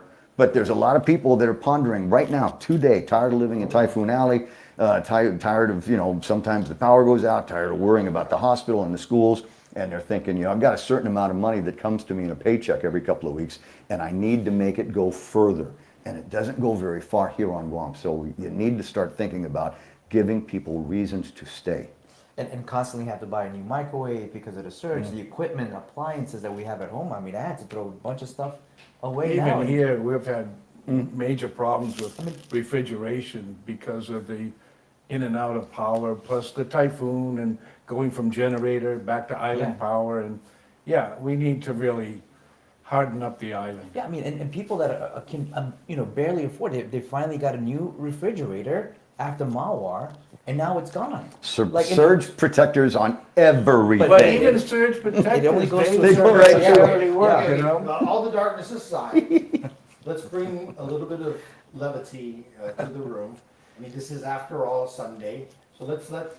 The longest he's gone without talking. I've never heard Will this quiet before. He's speechless. That's true. But now, because he actually has a microphone. Will Castro, you're running for senator. We have a producer though. I think we have a break. Before you do that, don't look at the actual confirmed picture of the shooter. Is a teacher of the month. Oh gosh. Oh my. Cole Allen. I will send it to you. Do you know where he's from? What did they say? I think it looks like Torrance, California. Yes, because I've actually heard his name in a group of folks that I met in DC actually. A couple of weeks back. What's the name? Cole Allen. Cole Allen, yeah. From Torrance, California. Wow. So why did you hear about him before? No, there was a group of students who had gone to DC, and they were celebrating a teacher being elected as the national teacher from their specific high school or from their specific school. And he's the alleged shooter? Well, I'm just trying to put a couple of things. Wow. A lot of serious news going on here, and we do need to be concerned about the safety of the folks in Washington, D.C., and the safety of the people throughout the world who are in harm's way, because we are at war. Do have a special guest sitting in the bar, Mr. Michael Haskell. Can you please come down to the studio so you can see what you've been missing, and if Ryan, our in-studio producer, might be able to help him make his way. Mr. Michael Haskell sitting at the bar. Hello to you. That's the thing. There are people watching around here, impressionable folks, people that may now need to go into therapy. Telemedicine is a thing. Ray Gibson, very dark today, but usually in his regular gig, he has this whole program. You can tell he does these things to kind of keep it light so the sponsors. Well, you were asking me serious questions. I know. I mean, that's why we bring you to this long form, right? This is not pithy. Yeah. This is the real Ray Gibson. I mean, he's a very complicated, complex guy, like a good glass of Beaujolais. Which I've never drank, but it sounded good, right? Beaujolais. So this is Ray Gibson, but this is Senator Will Castro, someone who people think they know, but you don't know Will. So Will's going to tell you who he is and why he's running for senator. Hafa, first of all, Jeff, thanks for having me. My pleasure. I don't know exactly what I got myself into. Just listening to the dialogue that has been going on from waste to energy to hardened telecommunications. My name is Will Castro, and I'm currently a principal and a teacher at Career Tech High Academy Charter School, Gihidza Haget. And I'm running because I think I spent enough time outside of elected office, frontline elected office, that I've come to be more aware about the challenges facing education, first and foremost. And also, not of less importance, would be the revitalization of our Chamorro language and culture. And then a sensitive spot for me would be Manamku and persons with disabilities. And so I'm not coming in hoping I can effectuate change one way or another and just kind of, to use your phrase, pissing in the wind. I have some very firm ideas and convictions about what I want to do to improve and strengthen education on Guam. And I welcome the hard questions. I think this is probably going to be the first time I've been surrounded by a whole bunch of divergent thinkers asking as we're on live. This is going to be exciting, I'm sure, to say the least. So fire away. You know it, buddy. So when it comes to education, what are you going to actually do? Yeah, so I have a few ideas. One, I like to level the playing field for all systems of education. Many people don't realize there's an entire charter school community. We've neglected the parochial private school community, and we almost never hear about the homeschool community, right? We're talking about kids who are homeschooled with their parents or have aunts and uncles, and so the field is not level in more ways than one. I can give you many examples. You want one? Well, what I want to know is the public education system in place now doesn't seem to be working, right? It's very costly. There's a lot of politics in there. What can we do to change that, to make everybody get a good education? Sure. So, well, to be fair, GDOE is a large monolithic entity. It's been around ever since. You're asking me a specific question about DOE. A couple of things to know. Number one, the State Education Agency and the Guam Department of Education are one and the same. I think there's 40 schools in total, maybe 23 to 25,000 students. I don't know how many employees now, 3,500 to 4,500. It's not working as well as it should for many reasons. One, it's too bureaucratic. In my opinion, having been a former central chief planner and acting associate superintendent, there are reasons, good reasons in place as a safeguard, what auditors call internal controls, to discourage people from taking advantage of the system. We're talking about $250+ million that cycle through this system. But sitting in the trenches right now as a principal, I can tell you that they don't have the same privileges to move, to acquire certain things that they may need today.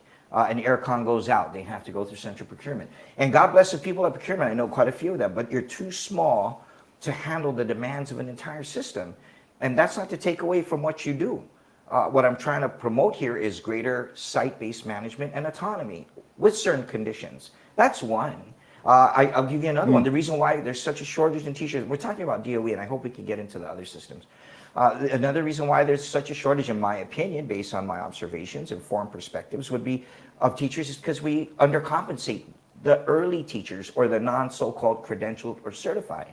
I think that's a good debate we're going to have, but notwithstanding that, I think one of my first pieces of legislation would be to introduce higher wage and compensation for entry-level teachers. Imagine walking in with an Ivy League master's degree and being compensated at emergency teacher rate pay, which is a substitute teacher. How much? I don't know what it is now, 29, 30? It's hogwash. No. Someone with a master's can go to DOE, and because you're not a certified teacher, you're going to get paid a substitute teacher pay. I mean, I may be a little off, but I'm not exaggerating. That needs to change if you want to attract quality teachers. We're talking people from the industry. You're talking new teachers with great credentials, but who are being more inclined to work for an entity behind the fence because they pay so much more. Then you got to compete like any marketplace. So why do you think that there's no transparency in GDOE? And the reason why I say, and let me frame this up, is that you being a principal now, you know the data behind all your students. I do. You know what grades are doing well, you know what teachers are performing, you know what kids are learning in a faster way, you know the data behind that. At GDOE, there's certain silos, there's certain schools that are really good at producing data, but a collective, there is no data saying how GDOE is performing.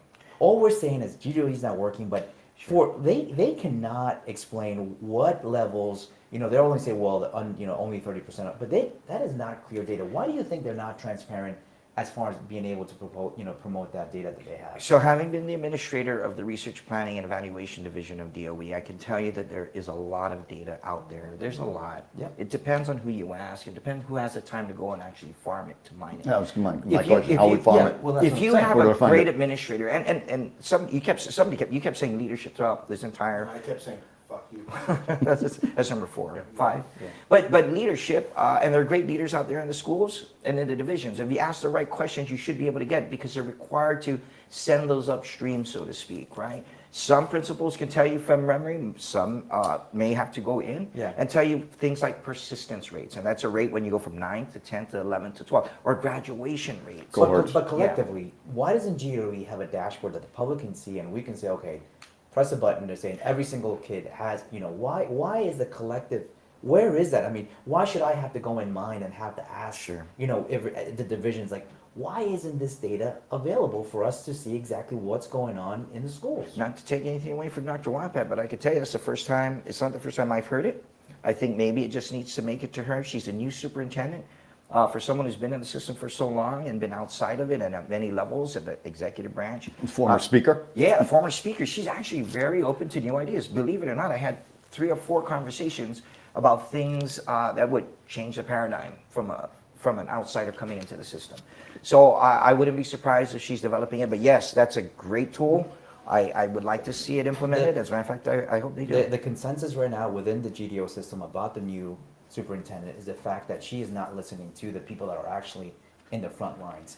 They are making decisions, not even discussing with the individual schools. They're making decisions between 2 or 3 people are making decisions for schools to come together or whatever they're doing. But these decisions that are being made with the current leadership, this is just what I'm hearing from the ground level folks saying that we've never had an opportunity to express what we think is right for our school.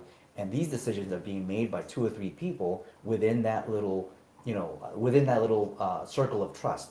And this is the issue that we run into with a lot of the different agencies. Well, just remember, there's also a board. And the board, there's the Board of Education, and they don't always see eye to eye.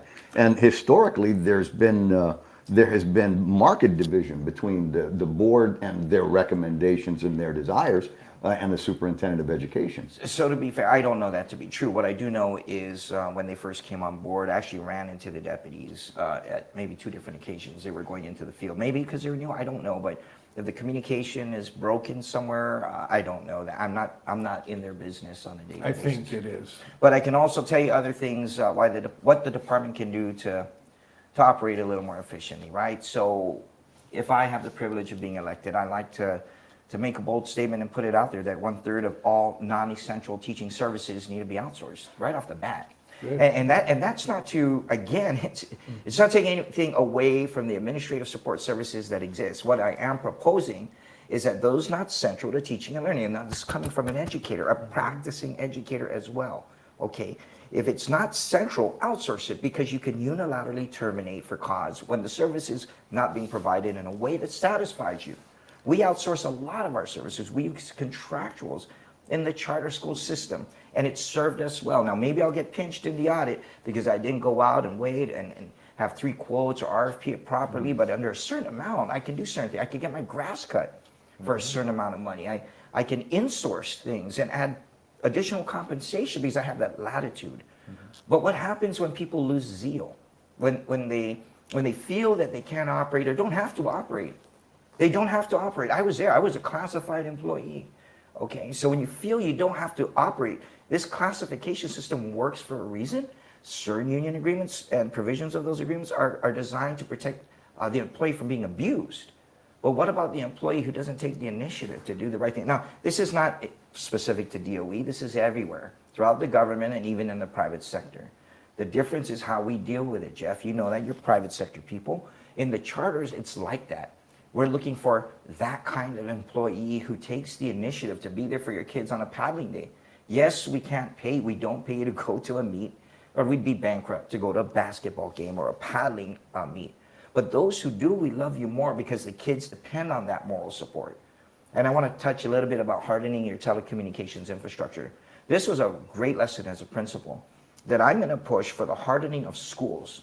Forgive me if I don't touch it in the home front, okay? I have a different opinion on some of that.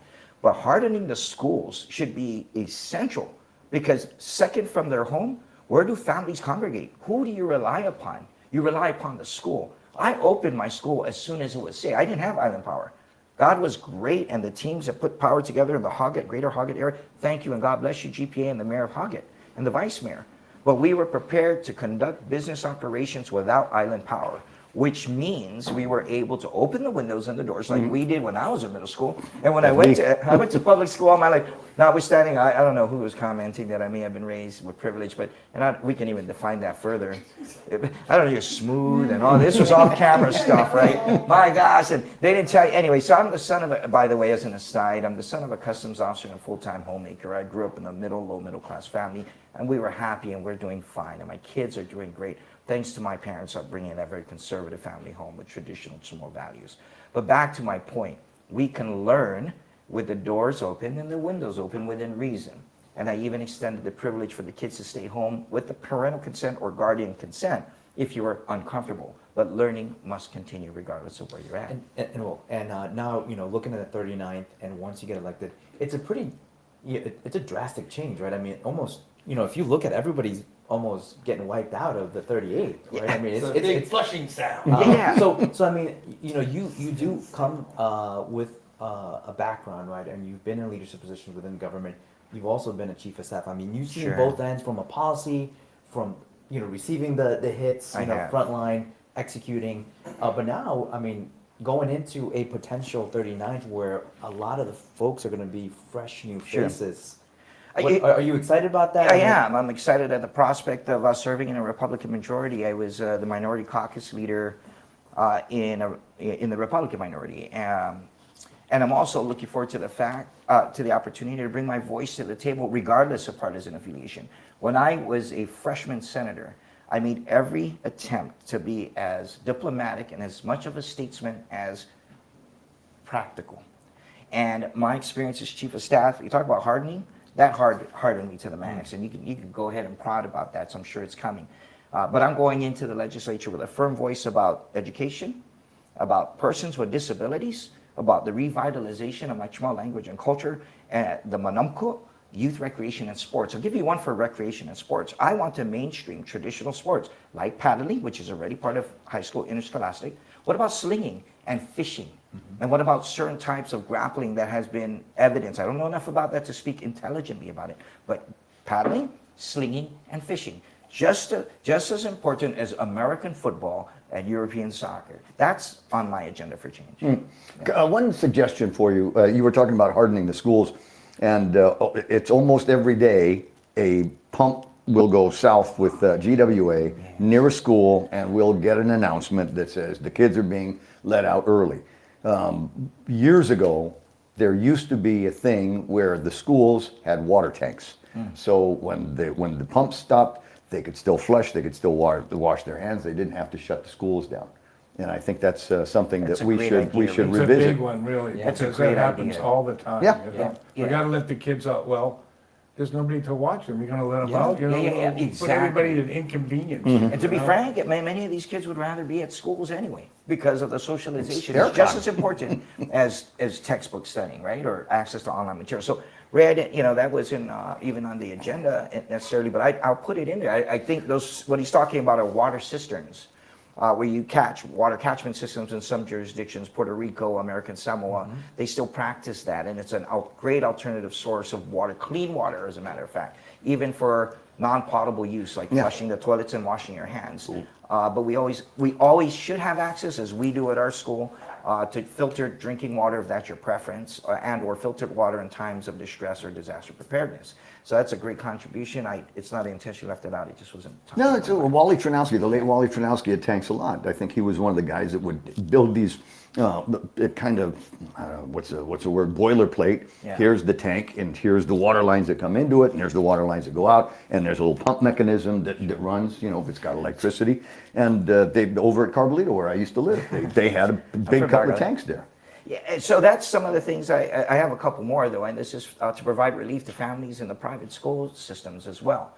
Having come from Father Duenas and seeing my father almost pull me out because he didn't have enough overtime to pay the tuition, we understand the struggle, because there's this fallacy of thinking, this misconception, this disinformation that private school kids are privileged kids.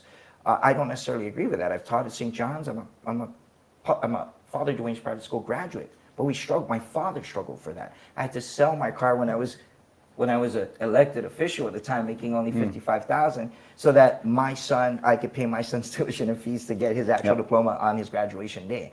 And here's what I would like to do. I'd like to see a $2,000 tax credit. Now, we're not cutting checks to families, but if you have a liability to the government, I'd like to see $2,000 or 25% of your tuition, but not to exceed $2,000 or $2,500, be taken against that liability. Because what you did effectively when you sent your kid to Father Duenas or to St. John's or Harvest or maybe even homeschool as well, you took yourself off the dependency of this government to provide all those basic services, didn't you?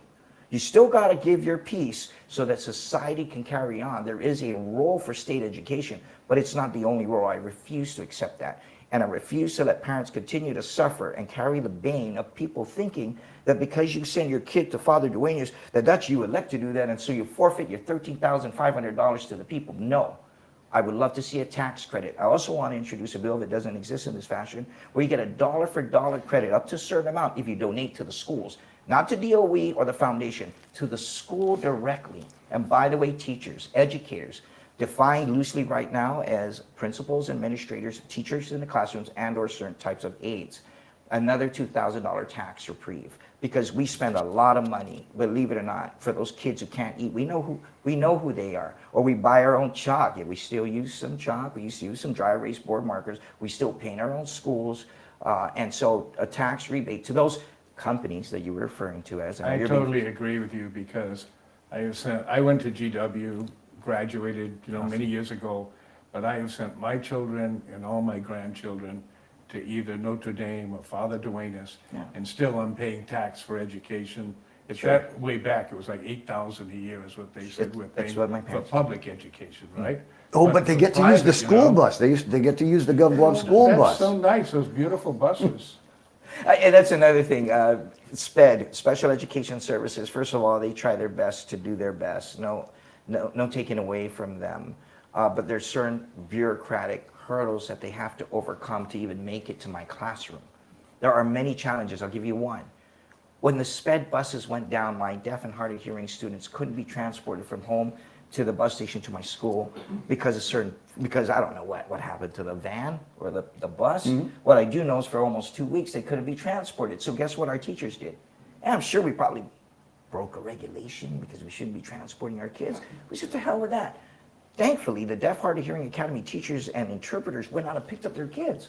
And I provided gas stipend. We provide gas cards on occasion. That's nice. Yeah, it's the least we can do. $20 is nothing these days. But they love their kids enough that they go pick them up. I want to replicate, I want to create our own. We're going to pilot our own charter school system. By the way, busing system. Special shout out to all the charter schools. We're now self-organizing to form an advocacy group so we can petition the United States government through grants and other federal forms of financial assistance that are competitive in nature as well, because nobody's doing it for us here. And that's not to take away from DOE or the clearinghouse, because I'm sure they're trying their best to do good things for the students. But there's a special fund for charter schools that haven't been tapped to the fullest, and we have every intention to take full advantage of that starting this June. We're going to go to the United States Department of Education Office of Secretary of Education to introduce ourselves and let them know who we are and that we're applying and we're going to compete. Quick question. We've recently added to the capabilities of charter schools. I think they've added another 2 slots for charter schools on Guam. Should we just permanently lift the cap? And if there's enough interest in the special vocation and situations that we can educate our kids in differently, should we have more charter schools?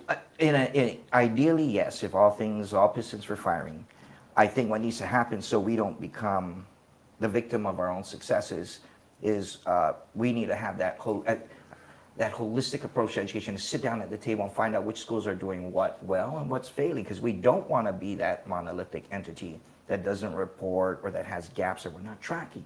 So no. And also, by the way, I think it has to be a lot more deliberate, Ray. I don't think people could just kind of shoot from the hip, and not that they're doing it, but we need to have healthy debates on the types of charters that come into the system. I'm not advocating for a monopolistic approach, like because we're career tech, we should have a monopoly on construction and this and that. That's not what I'm saying. What I'm saying is you can only have so many at the same time in the same space before you start cannibalizing yourself in other schools. Now, yes, I'm a believer in the market system. You go to the best possible school, but You got to do it in a way that doesn't shock the hell out of DOE, because what do you do with the classified people overnight? We're talking overnight, tectonic shifts. You lose 200 teachers right now in DOE, they've got bigger problems. And I think we can handle the timing of the change. I'm not saying no, I'm saying let's be methodical and thoughtful about it. Yeah. So clearly, folks, there's a lot Be a to fun be debate. said, and some really good people saying it. Like, share, and subscribe to the diaspora out there in the mainland United States of America. These are the people that are running your island. These are the folks that are caring about how the community is doing post Typhoon Sinlaku. And if we could, we're running up against the clock. I mean, it's an artificial one.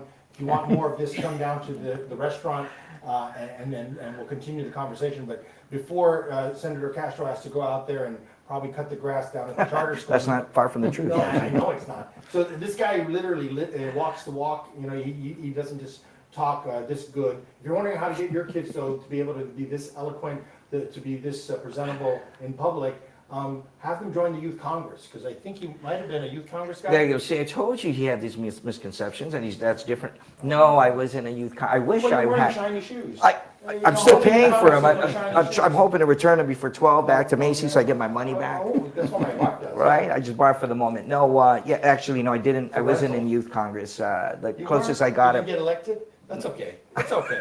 Yeah, I've lost 2 elections, and that wasn't one of them. Okay, but anyway, he took the place of our original guest, was the Vice Speaker of the Youth Congress. So shout out to Trevin. Thanks for. Thank you for making room for me. Yeah, thanks for that. I mean, you know, when he grows up, he wants to be just like you. Trevin's going to bring in the youth voice, because our producer says, you know, we got too many old guys on the show, and we're going to do better. But I think you're pretty good, right? So can we just make one maybe, because you're sunshine, like I said. But you are also Saipan, right? Go for it. More than most people, you understand the pain and suffering going on in that community, which, Sure. as tough as the things are for us here in business, I mean, let's face it, we are way better than, the economy on Guam is way better than the one in Saipan, which just got flattened.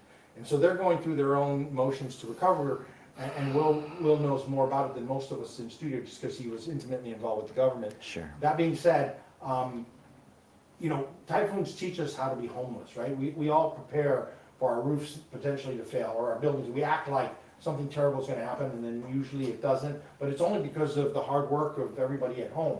But there are some times when either nature or just bad fortune comes upon our families, and we lose everything, right? And in Saipan, many people have lost everything. And even here, we had over 700 people. You know, a lot of families had to seek shelter because their homes weren't safe. There's a lot of homeless people on Guam. There's a lot of folks, a lot of kids who don't have parents because their parents are in jail. Just a lot of suffering, right? A lot of things that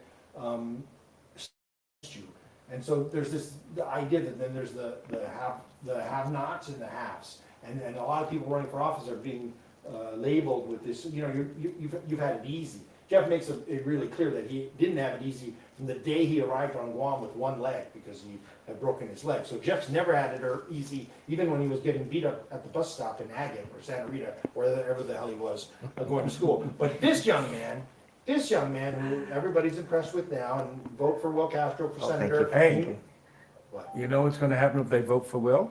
They can't vote for Can't you. vote for They you. can't vote for me. Vote for me in the general election. Yeah, let's go to the general election that Don't fast, contaminate you it. Yeah. know. One choice. Don't. You know, this is the Charlie and me. Yeah, so you guys look it up in the election commission, but going back to Will, can you speak to being homeless? Yeah, well, thanks. So, well, I don't know if I should be thankful for the opportunity, but thank you for drawing attention to the realities of our lives. So, as I mentioned, I'm the son of a customs officer and a full-time homemaker. I grew up in a wooden tin home. In the outside, if you lived in Barragata and passed by my house, it looks cement, but that's what you call a cement facade, right? When you use the screen and they put the plaster.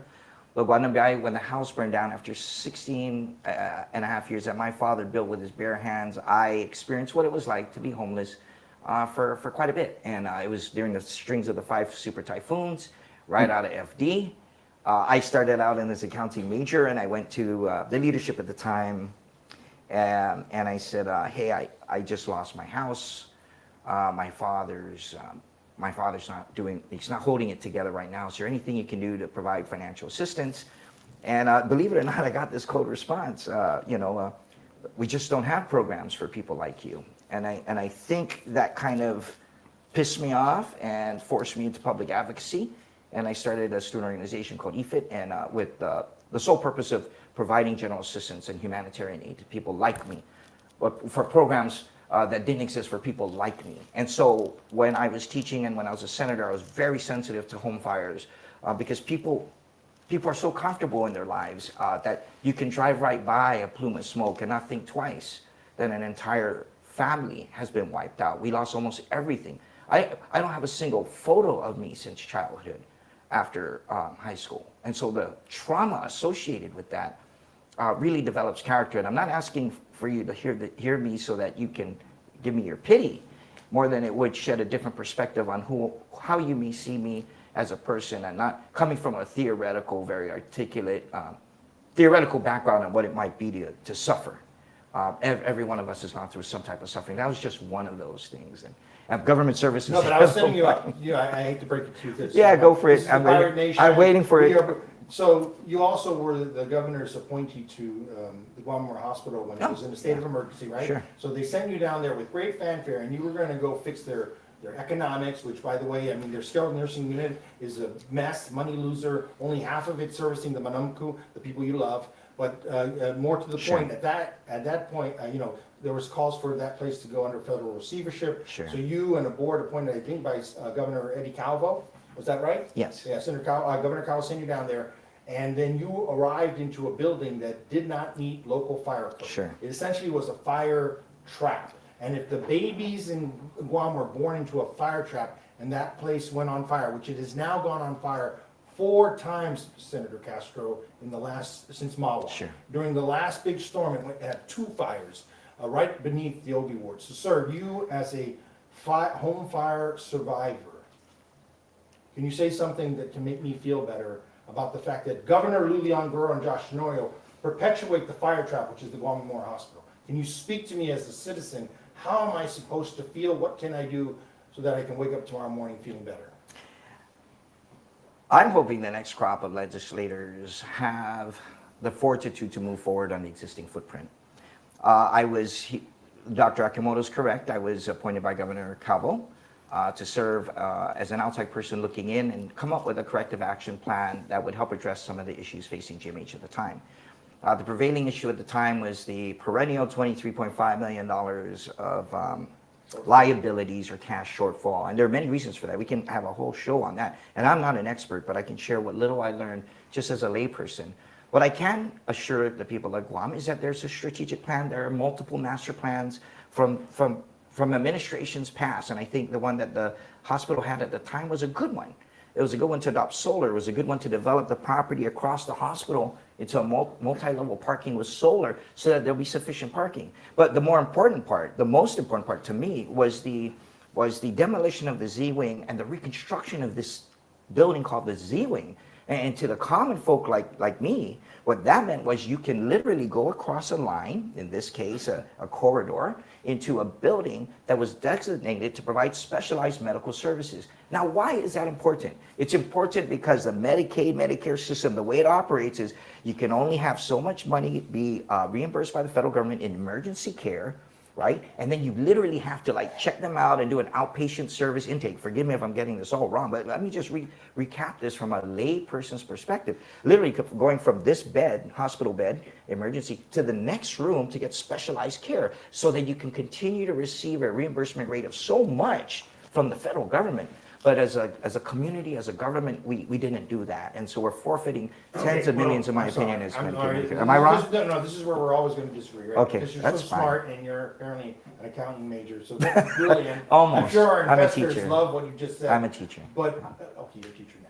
But the thing is, dude, the place is a fire trap. I Keep agree. walking by the fire, just like you said. I agree. All the villagers in Barragata, they're just walking around, right?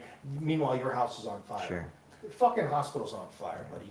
And every single stinking senator and governor since Governor Calvo, has ignored the life safety code. The only person who got it right was Felix Camacho and Mike Cruz, and they got Joint Commission accreditation. Supposedly that made us better. But the point is, we're living the nightmare now, and I appreciate what you did. The board does it every 4 weeks when they have their meetings. They talk about everything about fixing the fucking electrical panel. Oh, man. Help me out. Yeah, I'm sure management can do that without senatorial approval, They're declaration of running emergency, and another do an budget. emergency You know procurement. you know what the budget is now that they're asking for? $310 fucking million. No, that's for the new medical complex, right? No. That's for the operational budget of the Oh, current no. piece of shit hospital that the government of Guam put all the pregnant ladies and the sick babies in during the typhoon. They said, come to our fire trap. Put your families here. We'll take care of you. And so you know what Dr. Ed Blount did when he came off his shift right in the middle of the storm? He said, I'm going home to take care of my family. And then they made him feel like a piece of shit. Wow. GMH and the government of Guam has a real problem, and I'm sorry, I mean, because if we keep talking about all these other things but not fixing the basics, then Ray can't go on the air. Because if he talks about the fact that, you know, his red pen doesn't work or his blue pen doesn't work, the tower in Menengan won't be functional. You got to do the hard things first. But the hard thing is a reduction in force, Yes. and find the people that aren't. Or people do their job, right? You know, and the things, when they don't do their job, you can't pat them on the back and say, hey, you know what, why don't you take a trainer course? I'll send you off island. I mean, how many reports have come back and said that one of the things it needs to do is anybody that's not directly involved in patient care needs to go find someplace else to work. I'm mad at every fucking We senator. spent $1 million. I We signed spent $1 million to add 39 parking spaces. We could have eliminated And then, 39 we've got people. 2 old Filipino dudes who work like every other day for 4 hours and then they get heat stroke. That thing's taking a year to build the parking lot that doesn't look anything like the one you designed. Charlie and I could have knocked that out in a weekend. Oh yeah. Dude, and just get the Home Depot people over there. And the panel, the panel. $5 million. Yeah, that's right. You spent $5 million on plan. And we did a study that was completely free. You know, UOG. At UOG, my master's class, my students, Yeah, the we original prepared over 100-page report. Governor Liu, you And- suck. and- You know, the thing and is, there was- all the solutions are here. You suck. You suck. And you know, it outlines all the things that need to happen, but it's the execution. I mean, how long are we going to talk about this panel? And it's really unfortunate because it's going to take something really It's horrific already to happened happen. 4 times. There have been 4 fires, Charlie. Yeah. The last typhoon, the nurse came outside crying, and it was Jane Forrest's daughter.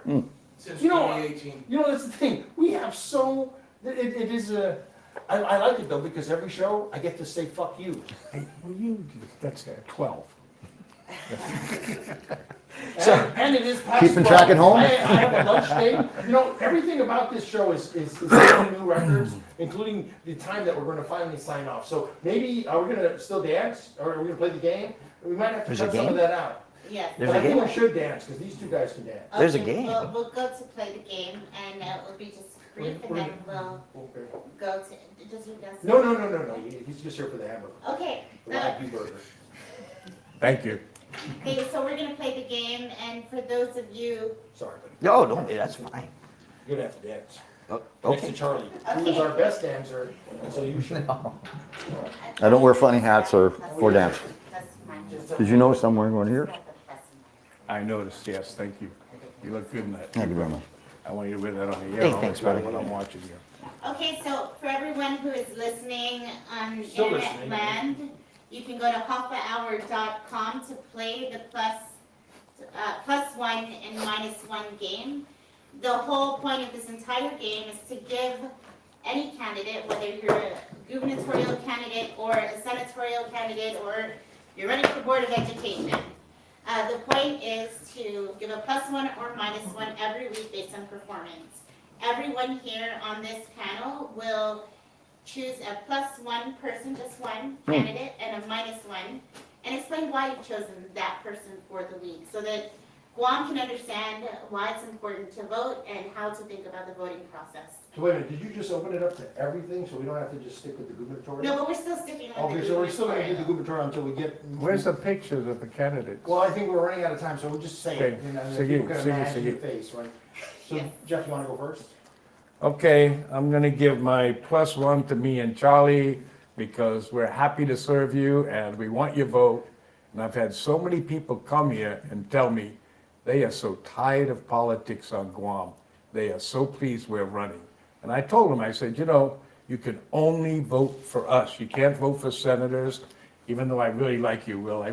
Now I want to vote for you, but I can't, okay? He's got my -1. So you get one choice, make it me and Charlie. And my -1 is for Josh and Lou for allowing things to get to the point that me and Charlie have to run, try to make things better for the people of Guam. That is a shame, yeah. Okay, so I'm going to give my +1 to Charlie and Jeff because Charlie gives me free beer over at Beans and Barrels, and Jeff gives me free burgers and fries over here at Pirates Cove, and I'm hoping for some kind of a subsidy once they are elected governor and lieutenant governor. And likewise, this town has gone backwards. We're headed in the wrong direction on Guam, and frankly, for all the money that is paid in taxes and all the people that call Guam home, we deserve much better. And so since Lou and Josh are the ones that are in there, even though it's Josh and Tina that are running, I'm sorry, I'm going to have to give you a -1 on this because you could have been part of the most productive years in the history of Guam. All 3 branches of government were run by Democrat women. This should have been the most productive time in my life, and it didn't turn out that way. We went backwards, so it is what it is. All right, this one I'm gonna have to split, obviously for myself and Jeff, but we do have to give some credit for Therese and Sabina. They were able to get all the signatures within in a matter of days. So whether they were planning ahead of time and not let us know that they were gonna run. Yeah. So you did a great job on getting everything done within the allotted time that you had. So that's +1. My negative still goes on to Senator Joe. Nothing has come out on the minimum wage and what he wants to do with that, and he has proposed several bills, but still waiting for more information because I don't think that proposing the bill was the right thing to do.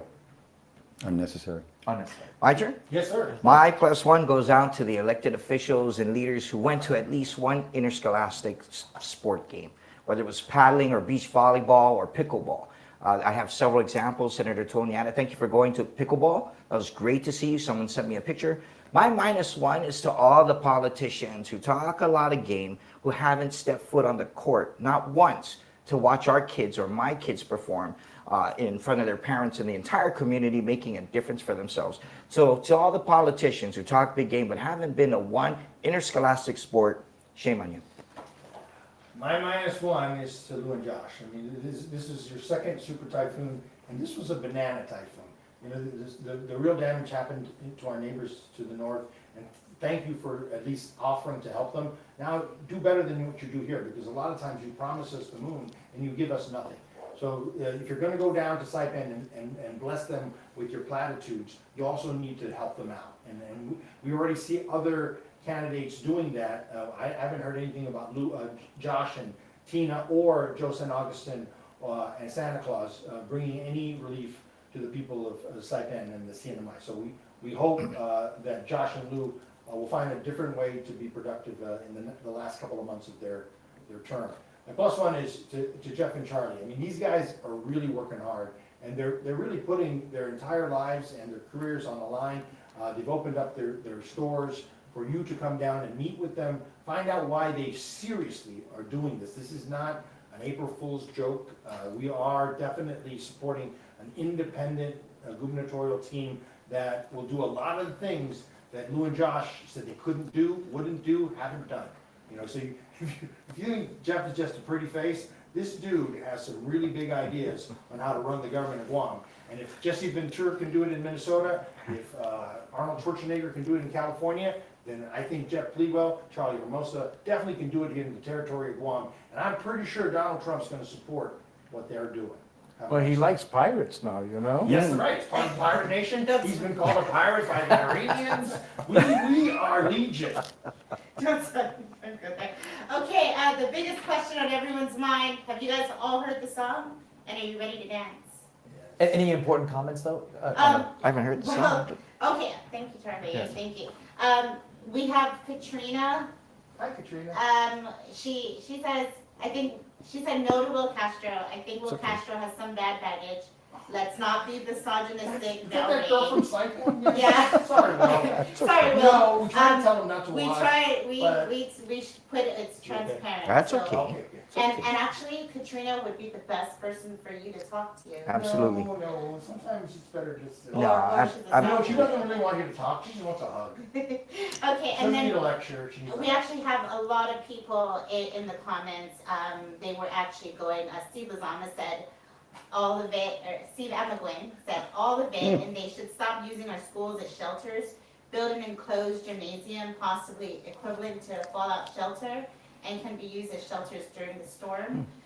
We also had Johnny Utah back and forth talking about the actual event live at the presidential shooting. So there's a lot of actual comments in the feed. So. All right, pay attention. Go online, right? We've got several platforms where people can interact, and then throughout the week we're having important shows. The Pirate Nation is live, and throughout this campaign we will be in your face, and we want to hear your voice about what matters to you in our territory. Yes, and whoever wants to help join the Pirate Nation, we don't care where you sit or who you support. You can fill out that form, scan the code, and if you saw someone on this panel today that you really resonate with, reach out to them. They're all open. They will get back to you. And don't forget to come down today. Yes. Yes. What's happening today, Jeff? Well, I don't even know what time it is. She took my phone. It's almost Anytime, almost 1 to 3. I mean, we're gonna sign petitions, and if you come down, I'll buy you a burger. I didn't put on a buffet today because, you know, I just like to take care of you personally. All right. All right. Okay, so we're gonna play Dance It Out. You ready to dance, everybody? Dance monkeys. So we signed up a dance. Entire place. Yeah. Was this a theme song? Okay, clearly, you won't show up to any show, even if you didn't watch what we do. But that's okay, well. There we go. You're gonna have your own damn show. Welcome to Hafa Hour, Guam Unfiltered. Ahoy! Ahoy! Aye! Oh, for a die Guam, hear that I come alive. From just Pirates Cove, we sailing for what's right. Captain Jeffrey P. will keep the compass true. Andrea on the map. Guam direction coming through. Things with the signal, save our start up loud. Doc Akimoto on deck, AMC proud. Leaning close, let the real talk run. How good to man. Everybody has one. No wish on this ship, no fear in our eyes. Raise the sails to the truth, watch the whole place rise. Hafa Hour, Guam Unfiltered. Keep dancing. Hafa Hour, Guam Unfiltered. Ahoy, sing it up. 1 minute for true sicker, yeah, we believe Hafa Hour, Guam Unfiltered. Everybody now, Guam Unfiltered. They go to Santa Rita, in Alohan too, Talo Fofo in the reading. This one's for you, Don Farrell in the room, Charlie Hermosa near. We ask real questions, make it crystal clear. Tenorio Calvo, Ada, Camacho names in the race. No banners on this deck, just truth to face. Independent pirate party, stand firm, stand tall. Continue to continue, answer the call. Clap, clap, lean in close, let the real talk run. I got ya to 2 months, everybody has one. No hush on the ship, no fear in our eyes. Raise the sails to the truth, watch the whole place rise. Right on. On the mic? No, yeah, so those out there in the Saipan, willing to Zaku para todos Samsung, unayan su animo, right? Ahoy, sing it, don't filter it. Guam sauce for true seekers, yeah, we deliver it. Guam Unfiltered. Everybody now, Unfiltered. White ladies bridge when the night wind blow. Truth don't scare when the truth must show. Chief got out and Matapang strength we carry us. Arena in the tight scene, Guam sing along. Continue to continue. Independent pirate party. Hafa Hour, Guam Unfiltered. A teacher shot at the president? Is the press guy? Yeah. Press dinner. I did last Friday. Last Friday. Okay. I don't know, still don't know. Wait. You know what? Oh, got to mention, Will's having a fundraiser as well. Oh, yeah. What is it? Oh, man, if they've never been to Las Vegas, go May 7th, 6 p.m. It's only $10. Where is it? Las Vegas in Nevada? It's a karaoke bar. In Antigua? In Antigua. Okay, and it's only $10. And my friend said, why only $10? I've been out of circulation for so long. I need to have a friend raiser. So come on out. You can buy a gallon of diesel. So when is that? May 7th, that would be a Thursday. And how do they Evening. send you a message? Just come on down. Yeah, you can message us on Instagram. We're on Instagram at Will Bring Will Back. Will Castro for Senator. Okay. Thank you. Where there's a will, There's a way. Oh, that's a good one. That was the older one, yeah. Oh. Or tell it to tell it. Everybody, can you tell them to come down No. today? Everybody come to Pirates Cove. Yes, enjoy good food, good conversations, and good drinks. On the beach. Oh, yes. Buy Don Farrell's books. Yeah, yes. And Clever Pirates Cove's hats. That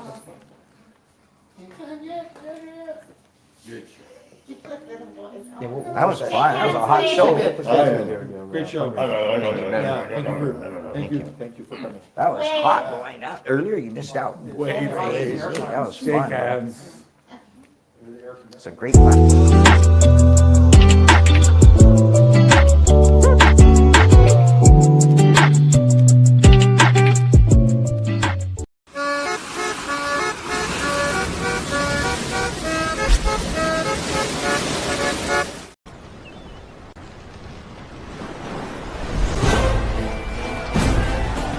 Time to go.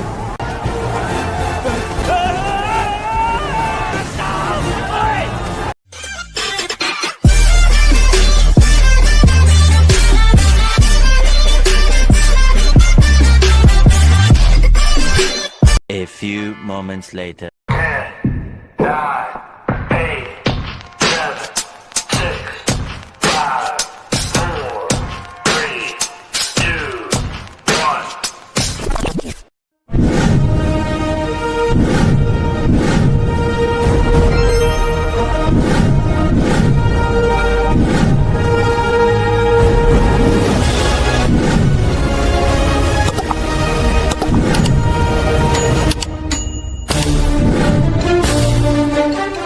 And each story is told in a different way. Sometimes I hear the same birds singing from past weeks, telling of their adventures since last seeing each other.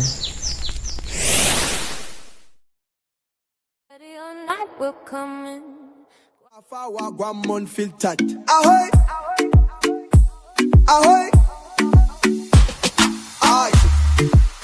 Oh, for a die, Guam. Hear that I come alive. From just Pirates Cove, we sailing for what's right. Captain Jeffrey Pigwell keep the compass true. Andrea on the map. Guam directory coming through. Tigs with the signal, save our startup loud. Doc Akimoto on deck, AMC proud. Clap.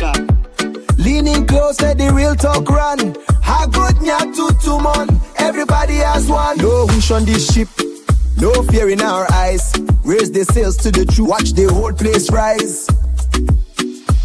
Hafa Hour, Guam, Unfiltered. Hafa Hour, Guam, Unfiltered. Ahoy, ahoy. Sing it, don't filter it. Guam sauce for true seeker, yeah, we deliver. Hafa Hour, Guam, Unfiltered. Everybody now, Guam, Unfiltered. They do to Santa Rita, in Alohan too, Talo Fofo in the reading. This one's for you, Don Farrell in the room, Charlie Hermosa near. We ask real questions, make it crystal clear. Tenorio Calvo Ada, Camacho names in the race. No banners on this deck, just truth to face. Independent pirate party, stand firm, stand tall. Continue to continue, answer the call. Clap, clap, lean in close, let the real talk run. Hagotnya to 2 months, everybody has one. No hush on the ship, no fear in our eyes. Raise the sails to the truth, watch the whole place rise.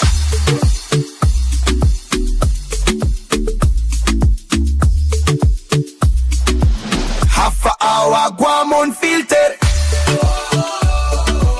Hafa Hour, Guam, Unfiltered. Ahoy, sing it, don't filter it. Guam sauce for true seekers, yeah, we deliver it. Guam Unfiltered. Everybody now, Unfiltered. White ladies breach when the night wind blow. Truth don't scare when the truth must show. Chief Gadao and Matapang strength we carry on. Sarina in the tide sing, Guam sing along. Continue to continue. Independent pirate party. Hafa Hour, Guam Unfiltered. Hafa Hour, Guam Unfiltered. Ahoy! Bring it, don't filter it. Guam sauce for true seekers, yeah, we deliver it. Tune into Hafa Hour Guam. Welcome to Hafa Hour.